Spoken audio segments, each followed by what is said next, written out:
ಸಹ ವೀರ್ಯಂ ಕರವಾವಹೈ ತೇಜಸ್ವಿನಾವಧೀತಮಸ್ತು ಮಾ ವಿದ್ವಿಷಾವಹೈ. ಓಂ ಶಾಂತಿ ಶಾಂತಿ ಶಾಂತಿ. ಶ್ರೀಕೃಷ್ಣ ಸರ್ವೂ ನಿನ್ನ ಸೇವೆಯಾಗಲಿ ಸ್ವಾಮಿ. ಎಲ್ಲ ಆಧ್ಯಾತ್ಮ ಬಂಧುಗಳಿಗೂ ನಮಸ್ಕಾರ ಮತ್ತು ಜ್ಞಾನದರ್ಶನಂ ವೇದಿಕೆಗೆ ಸ್ವಾಗತ. ಧ್ವನಿ ಗುರುದೇವದಾಗಿರಲಿ, ವಿಚಾರ ಪರಮಾತ್ಮನದಾಗಿರಲಿ, ಹಾಗೂ ಇದು ನನ್ನದಲ್ಲದ ಕರ್ಮವಾಗಲಿ. ಶ್ರೀಮದ್ ಭಗವದ್ಗೀತಾ. ಮೊದಲಿಗೆ ಪ್ರಾರ್ಥನೆ. ಯಂ ಬ್ರಹ್ಮಾ ವರುಣೇಂದ್ರ ರುದ್ರಮರುತಃ ಸ್ತುನ್ವಂತಿ ದಿವ್ಯೈಸ್ತವೈಃ ವೇದೈಃ ಸಾಂಗಪದಕ್ರಮೋಪನಿಷದೈಃ ಗಾಯಂತಿ ಯಂ ಸಾಮಗಾಃ. ಧ್ಯಾನಾವಸ್ಥಿತತದ್ಗತೇನ ಮನಸಾ ಪಶ್ಯಂತಿ ಯಂ ಯೋಗಿನೋ ಯಸ್ಯಾಂತಂ ನ ವಿದುಃ ಸುರಾಸುರಗಣ. ದೇವಾಯ ತಸ್ಮೈ ನಮಃ, ದೇವಾಯ ತಸ್ಮೈ ನಮಃ. ಓಂ ಪರಮಾತ್ಮನೇ ನಮಃ. ಅಥ ದ್ವಿತೀಯೋಧ್ಯಾಯಃ ಸಾಂಖ್ಯಯೋಗ.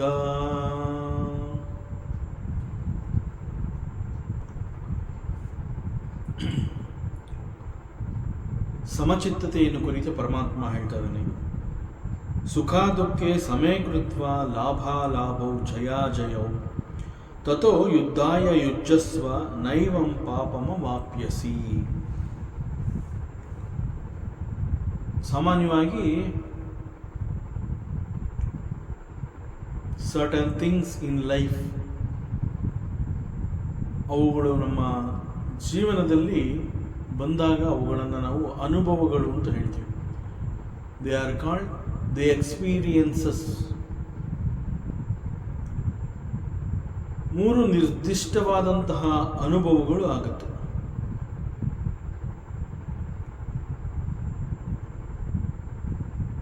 ಅವುಗಳಲ್ಲಿ ಒಂದು ಸುಖ ದುಃಖ ಅಂತ ಹೇಳ್ತೀವಿ.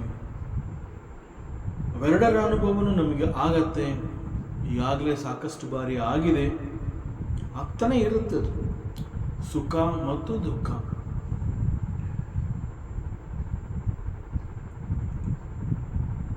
ಈ ಸುಖ ದುಃಖ ಅನ್ನುವಂತಹದ್ದು it will happen at the level of the intellect. ಅದನ್ನು ನಾವೇ ಡಿಸೈಡ್ ಮಾಡಿ ಅದು ಇಂತಹದ್ದು, ಅದನ್ನು ಗುರುತಿಸ್ತೀವಿ. ದಿಸ್ ಈಸ್ ಸುಖ, ದಿಸ್ ಈಸ್ ದುಃಖ, ಈ ರೀತಿ ನಾವು ಗುರುತಿಸ್ತೀವಿ. ಸೊ ಅದು ನಮ್ಮ ಬುದ್ಧಿ ಅದನ್ನು ತಿಳಿಸುತ್ತೆ. ಈಗ ನನಗೆ ಆದಂತಹ ಅನುಭವ ಅದು ಸುಖ, ಅಥವಾ ಈಗ ನನಗೆ ಆದಂತಹ ಅನುಭವ ಅದು ದುಃಖ ಅನ್ನುವಂತಹದ್ದು ನನ್ನ ಬುದ್ಧಿ ನನಗೆ ತಿಳಿಸ್ಕೊಡುತ್ತೆ. ಸೊ ದಿಸ್ ಸುಖ ಮತ್ತು ದುಃಖ ಅನ್ನುವಂತಹದ್ದು, ಈ ಅನುಭವಗಳು ಆಗುವಂತಹದ್ದು at the level of the intellect. ಇವುಗಳು ಬೌದ್ಧಿಕ ಪ್ರಜ್ಞೆಯ ಉಪಯುಕ್ತ ಮತ್ತು ಅನುಪಯುಕ್ತ ಅನುಭವಗಳು ಅಂತ ಹೇಳ್ತಾರೆ. ಈ ರೀತಿ ಈ ಸುಖ ದುಃಖ ಅನ್ನುವಂತಹದ್ದು, ಲಾಭ ನಷ್ಟ ಅನ್ನುವಂತಹದ್ದು, ಅಥವಾ ಸೋಲು ಗೆಲುವು, ಜಯ ಅಜಯ, ಸೋಲು ಗೆಲುವು, ಇವುಗಳನ್ನು ದ್ವಂದ್ವಗಳು ಅಂತ ಹೇಳ್ತಾರೆ. ಜಗತ್ತಿನಲ್ಲಿ ಹಾಗೂ ನಮ್ಮ ಬದುಕಿನಲ್ಲಿ ಇಂತಹ ಅನೇಕ ದ್ವಂದ್ವಗಳು ನಮ್ಮಲ್ಲಿ ನಾವುಗಳನ್ನ ಫೇಸ್ ಮಾಡ್ತಾ ಇರ್ತೀವಿ. ಸುಖ ದುಃಖ ಅನ್ನುವಂಥದ್ದು ಹೇಗೆ ಒಂದು opposite pair of experiences, it is exactly there is another ದ್ವಂದ್ವ ಕಾಲ್ಡ್ ಲಾಭ ನಷ್ಟ. ಸೊ ಈ ಒಂದು ಲಾಭ ನಷ್ಟ ಅನ್ನುವಂತಹದ್ದು, this is also an experience and will happen at the level of the mind.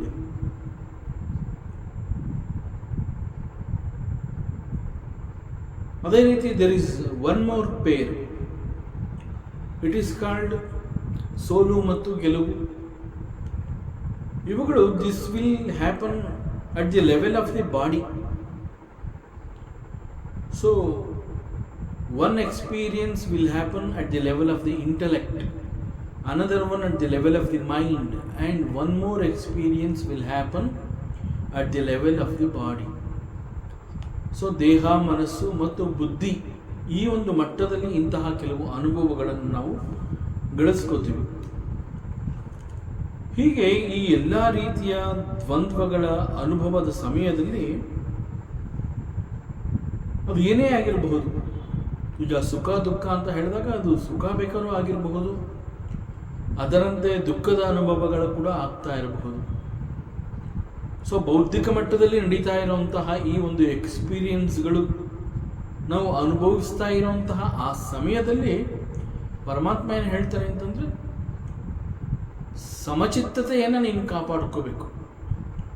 So ಈ ಒಂದು experience is happening at the level of the intellect. ಬೌದ್ಧಿಕ ಮಟ್ಟದಲ್ಲಿ ಆಗ್ತಾ ಇರುವಂತಹ ಈ ಅನುಭವದ ಸಮಯದಲ್ಲಿ ಮೇ ಬಿ ಇಟ್ ಈಸ್ ಸುಖ ಆಲ್ಸೋ, ಅಥವಾ ದುಃಖ ಬೇಕಾದ್ರೂ ಆಗಿರಬಹುದು, ಅದೇನೇ ಆಗಿರಬಹುದು.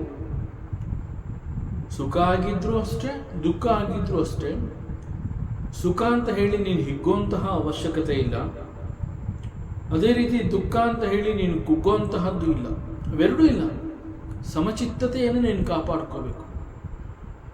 ಸೊ ಅದೇ ರೀತಿ ಮಾನಸಿಕ ಮಟ್ಟದಲ್ಲಿ ಕೂಡ ಮತ್ತೊಂದು ಪೇರ್ ಆಫ್ ಈ ಒಂದು ದ್ವಂದ್ವ, ದಟ್ ಈಸ್ ಲಾಭ ಮತ್ತು ನಷ್ಟ ಅಂತ ಹೇಳ್ತೀವಿ. ಆ ಸಂದರ್ಭದಲ್ಲೂ ಕೂಡ ಅದು ಲಾಭ ಆಗಿರಬಹುದು, ನಷ್ಟ ಆಗಿರಬಹುದು. ಆ ಸಂದರ್ಭದಲ್ಲೂ ಕೂಡ ನೀನು ಸಮಚಿತ್ತತೆಯನ್ನು ನೀನು ಕಾಪಾಡ್ಕೋಬೇಕು. ಮತ್ತೊಂದು ದೈಹಿಕ ಮಟ್ಟದಲ್ಲಿ ಆಗುತ್ತೆ ಸೋಲು ಗೆಲುವು ಅನ್ನುವಂತಹದ್ದು. ಈವನ್ ಆ ಸಂದರ್ಭದಲ್ಲೂ ಕೂಡ ನೀನು ಮನಸ್ಸಿನ ಸಮಚಿತ್ತತೆಯನ್ನು ನೀನು ಕಾಪಾಡ್ಕೋಬೇಕು. ಸೊ ಬ್ಯಾಲೆನ್ಸಿಂಗ್ ದಿ ಮೈಂಡ್ ಈಕ್ವಾನಿಮಸ್ ಅಂತ ಹೇಳ್ತಾರೆ. ಆ ಮನಸ್ಸು ಎಲ್ಲವನ್ನ ನೋಡಬೇಕು ಅಷ್ಟೇ. ಸುಖ ಅಥವಾ ಲಾಭ ಅಥವಾ ಗೆಲುವು ಅನ್ನುವಂತಹದ್ದು ಅವುಗಳಿಂದ ಹಿಗ್ಗುವಂತಹ ಅವಶ್ಯಕತೆ ಇಲ್ಲ. ಅದೇ ರೀತಿ ಅದಕ್ಕೆ ಆಪೋಸಿಟ್ ಆಗಿ ದುಃಖ ಆಗಿರಬಹುದು, ನಷ್ಟ ಆಗಿರಬಹುದು, ಸೋಲು ಆಗಿರಬಹುದು.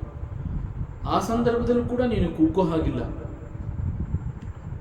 ಸೊ ಅವೆರಡನ್ನು ನೀನು ಸಮವಾಗಿ ಸ್ವೀಕರಿಸಬೇಕು. That is ಸಮಚಿತ್ತತೆ.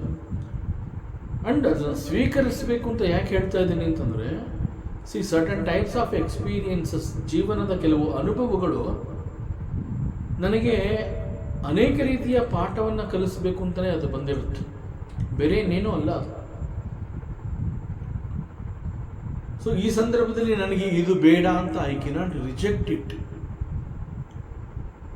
ನನಗೆ ಸೋಲು ಬೇಡ, ಅಥವಾ ನನಗೆ ದುಃಖ ಬೇಡ, ನನಗೆ ನಷ್ಟ ಬೇಡ, ಈ ರೀತಿ ನನಗೆ ಬೇಡ ಅಂತ ಹೇಳಿ ಅದನ್ನು ನಿರ್ಧರಿಸುವಂತಹ ಶಕ್ತಿ ನನ್ನಲ್ಲಿ ಇರೋದಿಲ್ಲ. ಸೊ ಆ ಸಂದರ್ಭದಲ್ಲಿ ಅದು ಏನು ಬಂದಿರುತ್ತೆ ನನ್ನ ಪಾಲಿಗೆ, ಅದನ್ನು ನಾನು ಸ್ವೀಕರಿಸಲೇಬೇಕು. ಸ್ವೀಕರಿಸುವಂತಹ ಸಂದರ್ಭದಲ್ಲಿ ನನ್ನ ಮನಸ್ಸಿನ ಚಿತ್ತತೆ ಈಕ್ವಲ್, ಸಮಚಿತ್ತತೆಯನ್ನು ಕಾಯ್ದಿಟ್ಕೊಂಡಿರಬೇಕು. ಸೊ ಅದು ಸುಖ ಅಂತ ಹೇಳಿದಾಗಲೂ ಕೂಡ ಅದು ಒಂದೇ ರೀತಿಯ ಒಂದು ಮಂದಹಾಸ, ದುಃಖ ಅಂತಂದಾಗಲೂ ಅದೇ ಮಂದಹಾಸ. ಸುಖ ಅಂತಂದಾಗ ಅಟ್ಟಹಾಸದ ನಗು ಬೇಕಿಲ್ಲ, ದುಃಖ ಅಂತಂದಾಗ ಅಳುವಂತಹದ್ದು ಏನೂ ಇಲ್ಲ. ಸೊ ಅದನ್ನು ನೀನು ಕಾಪಾಡ್ಕೋಬೇಕು ಅನ್ನೋದನ್ನು ಇಲ್ಲಿ ಪರಮಾತ್ಮ ಅರ್ಜುನನಿಗೆ ಈ ಸಂದರ್ಭದಲ್ಲಿ ಈ ಒಂದು ಸಂದೇಶವನ್ನು ಕೊಡ್ತಾ ಇದ್ದಾನೆ. ಮತ್ತು ಪರಮಾತ್ಮ ಅವನನ್ನು he is preparing Arjuna to fight the war. So ನೀನು ಯುದ್ಧವನ್ನು ಮಾಡಬೇಕು. ಸೊ ಯುದ್ಧವನ್ನು ಮಾಡಿದಾಗ ಏನಾಗುತ್ತೆ, ಪರಿಣಾಮ ಏನು ಬೇಕಾದ್ರೂ ಆಗ್ಬಹುದು. ಯುದ್ಧ ಅಂತ ಹೇಳಿದಾಗ ಅಲ್ಲಿ ಗೆಲುವು ಬಂದೇ ಬರುತ್ತೆ ಎನ್ನುವಂತಹದ್ದೇನಿಲ್ಲ. ಪರಮಾತ್ಮ ಅರ್ಜುನನಿಗೆ ಆಶ್ವಾಸನೆ ಕೊಟ್ಟಿಲ್ಲ, ನಾನು ನಿನಗೆ ಗೆಲುವು ತಂದು ಕೊಡ್ತೀನಿ ಅಂತ ಹೇಳಿ ಪರಮಾತ್ಮ ಅವನಿಗೆ ಆಶ್ವಾಸನೆ ಕೊಟ್ಟಿಲ್ಲ. ನಾನು ನಿನ್ನ ರಥದಲ್ಲಿ ನಾನು ಸಾರಥಿಯಾಗಿ ನಾನು ಕೆಲಸ ಮಾಡ್ತೀನಿ ಅಂತ ಹೇಳಿರ್ತಾನೆ. ಸೊ ನನ್ನನ್ನು ನೀನು ಆಯ್ಕೆ ಮಾಡ್ಕೊಳ್ಳೋದ್ರಿಂದ ಗೆಲುವು ನಿನಗೆ ಸಿಗತ್ತೆ ಅನ್ನುವಂತಹದ್ದನ್ನು ನೀನು ಆ ರೀತಿ ನೀನು ಅನ್ಕೋಬೇಡ. ಆ ಪರಿಣಾಮ ಏನು ಬೇಕಾದ್ರೂ ಆಗಬಹುದು ಯುದ್ಧದಲ್ಲಿ, ಅದಕ್ಕೆ ನಾನು ಹೊಣೆಗಾರಿಕೆ ಅಲ್ಲ. ಬಿಗಿನಿಂಗಲ್ಲೇ ಪರಮಾತ್ಮ ಹೇಳ್ಬಿಡ್ತಾನೆ. ಅರ್ಜುನ ಮತ್ತು ದುರ್ಯೋಧನ ಅವರಿಬ್ಬರು ಇರ್ತಾರೆ. ಅವರಿಬ್ಬರು ಇದ್ದಾಗ ಹೇಳ್ತಾರೆ, ನಿಮಗೆ ನಾನು ಬೇಕೋ ನನ್ನ ನಾರಾಯಣ ಸೈನ್ಯ ಬೇಕು, ನಾನಂತೂ ಯುದ್ಧ ಮಾಡೋದಿಲ್ಲ. ಸೊ ಯುದ್ಧ ಮಾಡದೇ ಇರೋಂತಹ ಕೃಷ್ಣ ನನಗೆ ಬೇಡ ಅಂತ ಹೇಳಿ ದುರ್ಯೋಧನ ಡಿಸೈಡ್ ಮಾಡ್ತಾನೆ. ಯುದ್ಧ ಮಾಡದೆ ಹೋದ್ರೂ ಬೇಡ, ಭಗವಂತ ನನ್ನ ಬಳಿ ಇರಲಿ ಅನ್ನುವಂತಹದ್ದು ಅರ್ಜುನನ ಆಯ್ಕೆ ಆಗಿರುತ್ತೆ. ಬಟ್ ಪರಮಾತ್ಮ ಆ ಸಂದರ್ಭದಲ್ಲಿ ಕೂಡ ಅರ್ಜುನನಿಗೆ ಯಾವುದೇ ರೀತಿಯ ಆಶ್ವಾಸನೆ ಕೊಟ್ಟಿಲ್ಲ. ನನ್ನನ್ನು ನೀನು ಆಯ್ಕೆ ಮಾಡ್ಕೊಂಡಿದೀಯಾ, ಸೊ ನಿನಗೆ ಗೆಲುವು ತಂದು ಕೊಡ್ತೀನಿ ಅಂತ ಅವನು ಹೇಳಿರೋದಿಲ್ಲ. ಅದರಿಂದ ಅವನು ಇಲ್ಲೇ ಹೇಳ್ತಾ ಇದ್ದಾನೆ ಅಂತಂದರೆ, see you have to fight the war because you are a Kshatriya and it is a kshatra dharma. ಒಬ್ಬ ಕ್ಷತ್ರಿಯನಿಗೆ ಇದು ಧರ್ಮ ಇದೆ, ಯುದ್ಧ ಮಾಡುವಂತಹದ್ದು ಅವನ ಧರ್ಮ. And it is his duty, responsibility, it is his dharma. And once again it is a dharma yuddha. So ಇದು ಧರ್ಮ ಯುದ್ಧವೇ ಆಗಿರೋದ್ರಿಂದ ನೀನು ಯುದ್ಧವನ್ನ ಮಾಡುವ ಮೂಲಕ ಅದು ನಿನ್ನ ಕರ್ತವ್ಯ. ಯಾಕೆಂತಂದ್ರೆ ಧರ್ಮವನ್ನ ನೀನು ಪ್ರತಿಷ್ಠಾಪಿಸಬೇಕು. ಯುದ್ಧವನ್ನ ಗೆಲ್ಲುವ ಮೂಲಕ ಧರ್ಮವನ್ನ ಉಳಿಸ್ಬೇಕು ನೀನು. ಅದೇ ರೀತಿ ಪ್ರಜಾರಕ್ಷಣೆ, ಒಂದು ಯುದ್ಧ ಅಂತ ಹೇಳಿದಾಗ ಯುದ್ಧದಲ್ಲಿ ಗೆಲುವು ನಿನಗೆ ಯಾಕೆ ಅಂತಂದ್ರೆ it is a prajarakshane through that. So ಹಾಗೆ ಯುದ್ಧ ಅಂತಂದಾಗ ಅಲ್ಲಿ ಅನೇಕ ಉದ್ದೇಶಗಳಿರುತ್ತೆ. ಕೇವಲ ನನಗೊಂದು ಸಿಂಹಾಸನ ಸಿಗುತ್ತೆ, ನನಗೆ ಒಂದು ವೈಭೋಗ ಸಿಗುತ್ತೆ, ರಾಜವೈಭೋಗ ಸಿಗುತ್ತೆ, ಅಷ್ಟು ಮಾತ್ರ ಅಲ್ಲ. ಸೊ ಯುದ್ಧದ ಉದ್ದೇಶ ಸಾಕಷ್ಟು ಇರುತ್ತೆ, ಬೇರೆ ಬೇರೆ ರೀತಿಯಲ್ಲಿರುತ್ತೆ. ಬಟ್ ಒಂದು ಯುದ್ಧ ಅನ್ನುವಂತಹದ್ದು ಒಬ್ಬ ಕ್ಷತ್ರಿಯನಿಗೆ ಸಿಗುವಂತಹ ಅಪೂರ್ವವಾದ ಅವಕಾಶ. ಹೇಗೆಂತಂದ್ರೆ ಇಲ್ಲಿ ಪರಮಾತ್ಮ ಯುದ್ಧವನ್ನು ಪ್ರಚೋದನೆ ಮಾಡ್ತಾ ಇಲ್ಲ, ಮತ್ತು ಪ್ರತಿಯೊಬ್ಬ ಕ್ಷತ್ರಿಯನಿಗೂ ಯುದ್ಧದಂತಹ ಒಂದು ಅವಕಾಶ ಸಿಗತ್ತೆ ಅನ್ನುವಂತಹದ್ದು ಕೂಡ ದೇರ್ ಇಸ್ ನೋ ಗ್ಯಾರಂಟಿ. ಒಬ್ಬ ಕ್ಷತ್ರಿಯನಿಗೆ ಅದು ಸಿಗಬಹುದು ಈ ಆಪರ್ಚುನಿಟಿ, ಅಥವಾ ಸಿಗದೇ ಇರಬಹುದು. ಈಗ ಅನಾಯಾಸವಾಗಿ ಯುದ್ಧ ಬಂದಿದೆ. ಇನ್ಫ್ಯಾಕ್ಟ್ ಪರಮಾತ್ಮ ಶ್ರೀಕೃಷ್ಣ ಯುದ್ಧ ಬೇಡ ಅಂತ ಹೇಳಿ ಒಂದು ರಾಯಭಾರಿಯಾಗಿ ಹೋಗಿರ್ತಾನೆ ಪರಮಾತ್ಮ. ಮಾತುಕತೆನಲ್ಲೇ ಎಲ್ಲ ಬಗೆಹರಿಲಿ, ಯುದ್ಧ ಬೇಡ. ಸೊ ಯುದ್ಧದ ಬಗ್ಗೆ ಪರಮಾತ್ಮ ಶ್ರೀಕೃಷ್ಣನಿಗೂ ಕೂಡ ಆಸಕ್ತಿ ಇರಲಿಲ್ಲ. ಸೊ ಇಲ್ಲಿ ಈ ಸಂದರ್ಭದಲ್ಲಿ ಅರ್ಜುನನನ್ನು ಪ್ರಿಪೇರ್ ಮಾಡ್ತಾ ಇರುವಂತಹದ್ದು ಪರಮಾತ್ಮ. ಈಗ ಯುದ್ಧದ ಒಂದು ಸಂದರ್ಭ ಎದುರಾಗಿದೆ, ಯುದ್ಧ ಬಂದು ಒದಗಿದೆ, ಇನ್ನು ಮುಂದೆ ದರ್ ಈಸ್ ಯುದ್ಧದ ಸನ್ನಿವೇಶ ನಿರ್ಮಾಣ ಆಗಿ ಹೋಗಿದೆ. ನೀನು ಈಗ ನಾನು ಯುದ್ಧ ಮಾಡೋದಿಲ್ಲ ಅನ್ನುವಂತಹ ಆ ತಪ್ಪು ನಿರ್ಧಾರವನ್ನು ನೀನು ತಗೋಬಾರ್ದು. ಬಿಕಾಸ್ ಫಾರ್ ಎ ಕ್ಷತ್ರಿಯ, ಅವನ ಕಣ್ಣೆದುರುಗಡೆ ಈ ರೀತಿ ಒಂದು ಯುದ್ಧದ ಅವಕಾಶ ಇದ್ದಾಗ ನನಗೆ ಯುದ್ಧ ಬೇಡ ಅಂತ ಹೇಳಿ ಓಡ್ ಹೋಗುವಂತಹದ್ದು ಅದು ಅವನ ಧರ್ಮ ಅಲ್ಲ. It is not his dharma. And for A Kshatriya it is A responsibility and it is a ಧರ್ಮ, ಇಟ್ ಈಸ್ ಎ ಕರ್ತವ್ಯ. ಸೊ ಅದರಿಂದ ನೀನು ಯುದ್ಧವನ್ನು ಮಾಡು ಅಂತಲೇ ಹೇಳ್ತಾ ಇದ್ದಾನೆ. ಇಲ್ಲಿ ಅರ್ಜುನನಿಗೆ ಅವನ ಕರ್ತವ್ಯವನ್ನು ನೆನಪು ಮಾಡಿಕೊಡ್ತಾ ಇರುವಂತಹ ಒಂದು ಕ್ಷಣ ಇದು. ಮತ್ತು ಈ ಸಂದರ್ಭದಲ್ಲಿ ಪರಮಾತ್ಮ ಶ್ರೀಕೃಷ್ಣನ ಮಾತುಗಳು ಸರಿ ಅಂತ ಅರ್ಜುನನಿಗೆ ಕಂಡು ಬಂದು ನಾನು ಯುದ್ಧವನ್ನು ಮಾಡ್ತೀನಿ ಅಂತ ಅವನು ಹೇಳಿದಾಗ ಯುದ್ಧ ಮಾಡುವಂತಹ ಮನಸ್ಥಿತಿಯನ್ನು ಕೂಡ ಅವನು ಹೊಂದಬೇಕು. ಯಾಕಂದ್ರೆ ಇಲ್ಲಿವರೆಗೆ ಯುದ್ಧ ಬೇಡ ಅಂತ ಹೇಳಿದನು ಅವನು. ಈಗ ಏಕಾಏಕಿ ನನಗೆ ಕರ್ತವ್ಯ ಅರ್ಥ ಆಗಿದೆ, ನಾನು ಐ ವಿಲ್ ಫೈಟ್ ಅಂತಂದರೆ, ಆ ಯುದ್ಧದ ಪ್ರಿಪರೇಷನ್ ಆ ಕ್ಷಣದಲ್ಲಿ ಇವನು ಪರಮಾತ್ಮನ ಮಾತು ಕೇಳಿದ ಅಷ್ಟು ಮಾತ್ರ ಆಗಿರುತ್ತೆ. ಅಷ್ಟು ಹೊತ್ತು ಯುದ್ಧಕ್ಕೆ ನಾನು ತಯಾರಾಗಿದ್ದೀನಿ ಅನ್ನುವಂತಹದ್ದು ಅವನಲ್ಲಿ ಆ ಯುದ್ಧದ ಪ್ರಿಪರೇಷನ್ ಇನ್ನೂ ಆಗಿಲ್ಲ. ಬಟ್ ಯುದ್ಧವನ್ನು ಒಪ್ಪಿಕೊಂಡಂತಹ ಪಕ್ಷದಲ್ಲಿ ಹೇಗೆ ಯುದ್ಧವನ್ನು ಮಾಡಬೇಕಾಗುತ್ತೆ, ಯುದ್ಧವನ್ನು ನೀನು ಹೇಗೆ ಎದುರಿಸಬೇಕು, ಸೊ ಆ ಒಂದು ಸೂಕ್ಷ್ಮವನ್ನು ಕೂಡ ಇಲ್ಲಿ ಪರಮಾತ್ಮ ಅರ್ಜುನನಿಗೆ ಈ ಒಂದು ಶ್ಲೋಕದಲ್ಲಿ ಆ ಒಂದು ಸೂಕ್ಷ್ಮವಾದ ಸಂದೇಶವನ್ನು ಕೂಡ ಕೊಡ್ತಾ ಇದ್ದಾನೆ. So samachittate is very very important. ಯಾಕೆ ಅಂತಂದರೆ ಯುದ್ಧದ ಪರಿಣಾಮ ಏನು ಬೇಕಾದ್ರೂ ಆಗಬಹುದು, ಸೋಲು ಗೆಲುವಾಗಬಹುದು, ಏನು ಬೇಕಾದ್ರೂ ಆಗಬಹುದು. ಯುದ್ಧವನ್ನು ನೀನು ಗೆಲ್ಲಬಹುದು ಅಥವಾ ಯುದ್ಧವನ್ನು ಸೋಲಬಹುದು. ಸೋತ ನಂತರ ನೀನು ಬದುಕಿ ಉಳಿಬಹುದು, ಬೇರೆಯವರೆಲ್ಲರೂ ಕೂಡ ಮರಣವನ್ನು ಹೊಂದಬಹುದು. ಆಗ ನೀನು ಒಂಟಿಯಾಗಿರ್ತೀಯ. ನಂತರದಲ್ಲಿ ನೀನು ಹೇಗಿರ್ತೀಯ? So preparation is very much important. So ಪರಿಣಾಮವನ್ನು ಎದುರಿಸಬೇಕು ಅಂತಂದಾಗ ನೀನು ಹೇಗೆ ಸಿದ್ಧನಾಗಿರಬೇಕು, that is very important. So ಇಲ್ಲಿ ಪರಮಾತ್ಮ ಅಂತಹ ಉಪಯುಕ್ತವಾದಂತಹ ಸಲಹೆಗಳನ್ನು, ಸಂದೇಶವನ್ನು, ಉಪದೇಶವನ್ನು ಕೊಡ್ತಾ ಇದ್ದಾನೆ. ಸೊ ಸಮಚಿತ್ತತೆ ಮೀನ್ಸ್ ಇಲ್ಲಿ it is maturity of the mind.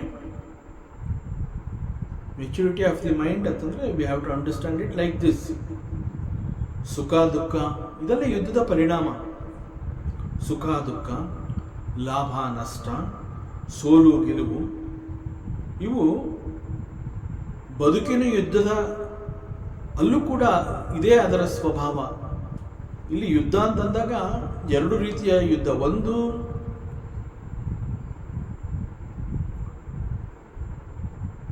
ನಿಜವಾದ ಒಂದು ಯುದ್ಧದ ಸನ್ನಿವೇಶ ಇದೆ. ಇಲ್ಲಿ ಯುದ್ಧದಂತಹ ಭೀಕರತೆಯ ಸನ್ನಿವೇಶ ನಮ್ಮ ಬದುಕಿನಲ್ಲಿ ಅನೇಕ ಸಂದರ್ಭಗಳಲ್ಲಿ ಎದುರಾಗಬಹುದು. ಸೊ ಈವನ್ ಅವರ್ ಬದುಕು is like A war. So ಬದುಕು ಕೂಡ ಅಷ್ಟೇ ಸತ್ಯ. ಯುದ್ಧದಂತಹ ಒಂದು ಕಹಿ ಸತ್ಯ ಅದು ಬದುಕು. You have to fight. ಪ್ರತಿ ಕ್ಷಣ ಬದುಕು ನಿರಂತರವಾಗಿ ಬದುಕು ಅನ್ನುವಂತಹದ್ದು ಒಂದು ಹೋರಾಟ. ಪ್ರತಿ ಹಂತದಲ್ಲೂ ನೀನು ಬದುಕನ್ನು ಎದುರಿಸಬೇಕು ಅಂತಂದಾಗ ಎಲ್ಲವನ್ನ ನೀನು ಎದುರಿಸಿ ಗೆದ್ದು ನಿಂತು ಪಡ್ಕೋಬೇಕಾಗುತ್ತೆ. ಬದುಕಿನಲ್ಲಿ ನಾವು ಅನೇಕಗಳನ್ನು ಪಡ್ಕೋತೀವಿ, ಅದ್ಯಾವುದು ಅಷ್ಟು ಸುಲಭವಾಗಿ ಈಸಿಯಾಗಿ ಬರೋದಿಲ್ಲ. ಹೋರಾಟವಿಲ್ಲದೆ ಯಾವುದನ್ನು ಕೂಡ ಗಳಿಸ್ಕೊಳ್ಳೋದಕ್ಕೆ ಸಾಧ್ಯ ಇಲ್ಲ. ಅದರಿಂದ ಇಲ್ಲಿ ಪರಮಾತ್ಮ ಏನು ಹೇಳ್ತಾನೆ ಅಂತಂದರೆ, this baduku itself is a war. This baduku itself is a war. So ಬದುಕಿನಲ್ಲಿ ಹೇಗೆ ನಿನಗೆ ಸುಖ ದುಃಖ ಅನ್ನುವಂತಹದ್ದು ಬರುವ ಸಾಧ್ಯತೆಗಳಿದೆ, ಲಾಭ ನಷ್ಟ ಅನ್ನುವಂತಹದ್ದು ಎದುರಾಗುವ ಸಾಧ್ಯತೆಗಳಿದೆ ಬದುಕಿನಲ್ಲಿ. ಅದೇ ರೀತಿ ಸೋಲು ಗೆಲುವು ಅನ್ನುವಂತಹದ್ದು ಕೂಡ ಬದುಕಿನಲ್ಲಿ ಅನೇಕ ಸಂದರ್ಭಗಳಲ್ಲಿ ನಮ್ಮ ಎದುರುಗಡೆ ಬಂದು ನಿಂತಿರುತ್ತವೆ.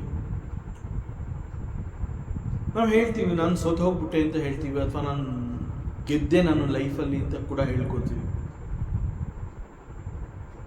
That is not ultimate. ಮತ್ತೊಂದು ಮರುಕ್ಷಣದಲ್ಲಿ ಗೆದ್ದಂತಹ ನಾನು ಸೋಲಬಹುದು, ಸೋತಿರೋ ನಾನು ಮತ್ತೆ ಗೆಲ್ಲಬಹುದು.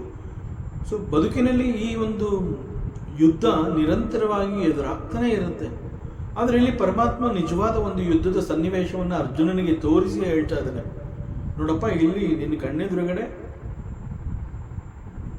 ಯುದ್ಧ ಈಸ್ ರೆಡಿ. ಸೊ ನೀನು ಯುದ್ಧವನ್ನು ಒಪ್ಕೊಂಡ ಪಕ್ಷದಲ್ಲಿ ಯುದ್ಧವನ್ನು ಹೇಗೆ ಮಾಡಬೇಕು, ಪರಿಣಾಮವನ್ನು ಹೇಗೆ ಎದುರಿಸಬೇಕು ಅದನ್ನು ಕುರಿತು ಹೇಳ್ತಾ ಇದ್ದಾನೆ. ಆದ್ದರಿಂದ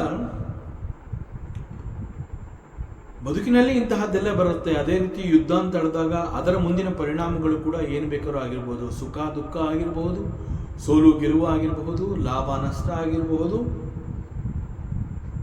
ಇವುಗಳನ್ನು ಬೇಡ ಅಂತ ನೀನು ಹೇಳೋಕ್ಕಾಗುತ್ತಿಲ್ಲ. ಯುದ್ಧ ಮಾಡ್ತೀನಿ ಬಟ್ ನನಗೆ ನನ್ನ ರಿಸಲ್ಟ್ ಇಂತಹದ್ದೇ ಬೇಕು, ಅದು ಹಠ ಮಾಡೋಕ್ಕಾಗೋದಿಲ್ಲ. ಅದೇ ರೀತಿ ಬದುಕಿನಲ್ಲೂ ಕೂಡ ನನಗೆ ಇಂತಹದ್ದೇ ಬೇಕು, ಅದಕ್ಕಾಗಿ ನಾವು ಪ್ರಯತ್ನ ಪಡಬೇಕು, ಫೈಟ್ ಮಾಡಬೇಕು. It is all okay. But ಆ ಕ್ಷಣದಲ್ಲಿ ಬದುಕು ನನಗೇನು ಕೊಟ್ಟಿರುತ್ತೆ ಅದನ್ನು ಬೇಡ ಅಂತ ಹೇಳೋದಕ್ಕೆ ಆಗೋದೇ ಇಲ್ಲ. ಏನು ಬಂದಿರುತ್ತೆ ಅಂತಂದರೆ ಅದು ಏನು ಬರಬೇಕು ಆ ರೀತಿಯಲ್ಲಿ ನಾನು ವರ್ಕ್ ಮಾಡಿರ್ತೀನಿ. ಸೊ ನಾನು ಏನು ವರ್ಕ್ ಮಾಡಿರ್ತೀನಿ ಅದಕ್ಕೆ ತಕ್ಕಂತೆ ಅದು ಬಂದಿರುತ್ತೆ ರಿಸಲ್ಟು. ಆಗ ನಾನು ಅದನ್ನ ಬೇಡ ಅಂತ ಹೇಳೋಕ್ಕಾಗೋದಿಲ್ಲ. I have to accept it. See, when you accept certain things, maturity of the mind is very very important. ಮನಸ್ಸಿನ ಪಕ್ವತೆ. ಸೊ ದಟ್ ಮನಸ್ಸಿನ ಪಕ್ವತೆ ಈಸ್ ವೆರಿ ವೆರಿ ಇಂಪಾರ್ಟೆಂಟ್. ಅದನ್ನು ಇಲ್ಲಿ ಪರಮಾತ್ಮ ಸಮಚಿತ್ತತೆ, ಇಕ್ವಾನಿಮಸ್ ಮೈಂಡ್ ಮಸ್ಟ್ ಬಿ ಬ್ಯಾಲೆನ್ಸಿಂಗ್, ಎಲ್ಲವನ್ನ ಸರಿತೂಗಿಸಿಕೊಂಡು ಹೋಗಾಗಿರಬೇಕು. ಸನ್ನಿವೇಶ ಹೇಗೆ ಬೇಕಾದ್ರೂ ಬರಬಹುದು. ಆದ್ದರಿಂದ ಇಲ್ಲಿ ಪರಮಾತ್ಮ ಏನು ಹೇಳ್ತಾನೆ ಅಂತಂದ್ರೆ, ಸಮಚಿತ್ತತೆಯನ್ನು ನೀನು ಕಾಪಾಡ್ಕೋಬೇಕು. ಈಗ ಅನೇಕ ಸಂದರ್ಭಗಳಲ್ಲಿ ನಾವು ಸಮುದ್ರವನ್ನು ನೋಡಿದಾಗ ಬಹಳ ಸಂತೋಷ ಆಗುತ್ತೆ. ಆ ಸಮುದ್ರ ಅಂತಂದ್ರೆ ಅದರ ಒಂದು ಅಗಾಧವಾದ ನೀರಿನ ರಾಶಿ, ಎಷ್ಟು ದೂರ ನಮ್ಮ ಕಣ್ಣು ಹೋದರೂ ಅಲ್ಲಿ it is full of water. ಆ ಸಮುದ್ರದ ತೀರದಲ್ಲಿ ನಿಂತು ನೋಡ್ತಾ ಇದ್ದಾಗ ಎಷ್ಟು ದೂರ ನಮ್ಮ ಕಣ್ಣು ಹೋದರೂ ಅಲ್ಲಿ ಸಮುದ್ರ ಕಾಣ್ತಾ ಇರುತ್ತೆ. ಆದರೆ ತೀರದಲ್ಲಿ ಅಲೆಗಳು ಬಂದು ಕಡಲಿಗೆ ಅಪ್ಪಳಿಸ್ತಾ ಇರುತ್ತೆ. ಎಲ್ಲೋ ಒಂದು ಕಡೆ ಇಷ್ಟೊಂದು ಶ್ರೀಮಂತವಾದಂತಹ ಸಮುದ್ರದಲ್ಲಿ ನಾನು ಇಳಿಬೇಕು ಅನ್ನುವಂತಹ ಆಸೆ ಆಗತ್ತೆ. ಆದರೆ ಅಲ್ಲಿ ಬರ್ತಾ ಇರುವಂತಹ ಅಲೆಗಳನ್ನು ನೋಡ್ಬಿಟ್ಟು ಅಲೆಗಳು ಬೇಡ, ನನಗೆ ಸಮುದ್ರ ಬೇಕು ಅಂತಂದ್ರೆ ಇಟ್ ಈಸ್ ನಾಟ್ ಪಾಸಿಬಲ್. ಸಮುದ್ರದಲ್ಲಿ ಇಳಿತೀನಿ, ಸಮುದ್ರದಲ್ಲಿ ನಾನು ಸ್ನಾನ ಮಾಡ್ತೀನಿ ಅಂತಂದಾಗ ಅಲೆಗಳು ನಿಂತು ಹೋದ್ಮೇಲೆ ನಾನು ಸ್ನಾನ ಮಾಡ್ತೀನಿ, ಇಟ್ ಈಸ್ ನಾಟ್ ಪಾಸಿಬಲ್. ಸಮುದ್ರ ಅಂತ ಹೇಳಿದಾಗ ಅಲ್ಲಿ ಅಲೆಗಳು ನಿರಂತರವಾಗಿ ಒಂದರ ಹಿಂದೆ ಒಂದು ಬರ್ತಾನೆ ಇರುತ್ತೆ. ನಾವು ಇದು ಊಟದ ಸಮಯ, ಇದು ಆಟದ ಸಮಯ, ಇದು ಮಲ್ಕೊಳ್ಳೋ ಸಮಯ ಅಂತ ಹೇಳಿ ನಾವು ಟೈಮ್ ಟೇಬಲ್ ಹಾಕ್ತೀವಲ್ಲ, ಆ ರೀತಿ ಸಮುದ್ರಕ್ಕೆ ಈಗ ಅಲೆ ಬರಬೇಡಪ್ಪ, ಈಗ ಇಲ್ಲಿ ಒಂದು ಸ್ವಲ್ಪ ರೆಸ್ಟ್ ಬೇಕು ನನಗೆ, ನಾನು ಕೇವಲ ಸಮುದ್ರವನ್ನು ನೋಡಬೇಕು, ಅಲೆಗಳು ಬೇಡ, ಆ ರೀತಿ ಹೇಳೋಕ್ಕಾಗೋದಿಲ್ಲ. ಸೊ ಸಮುದ್ರದಲ್ಲಿ ಇಳಿದು ನಾನು ಸಮುದ್ರದ ಸ್ನಾನವನ್ನು ಮಾಡ್ತೀನಿ ಅಂತಂದಾಗ ಅಲೆಗಳ ನಿಂತ ಮೇಲೆ ಮಾಡುವಂತಹದ್ದು ಸಾಧ್ಯ ಇಲ್ಲ. ಸಮುದ್ರದ ಸ್ನಾನ ಬೇಕು ಅಂತಂದ್ರೆ there is a technique, you should learn that technique. ಅಲೆಗಳ ಕೆಳಗೆ ನುಸುಳಿ ಮುಳುಗಿ ಏಳಬೇಕು,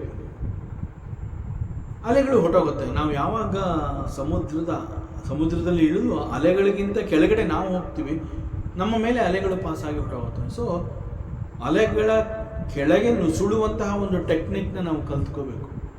ಸೊ ಆವಾಗ ಅಲೆ ಇರಲಿ ಬಿಡಲಿ, ನಾನು ಸಮುದ್ರದ ಸ್ನಾನವನ್ನು ಮಾಡಬಹುದು. ಅಲೆಗಳು ನಿಂತ ಮೇಲೆ ಮಾಡಬೇಕು ಅಂತೇನಿಲ್ಲ, ಬರಲಿ, ಅದು ಎಷ್ಟು ಅಲೆಗಳು ಬರುತ್ತೋ ಬರಲಿ.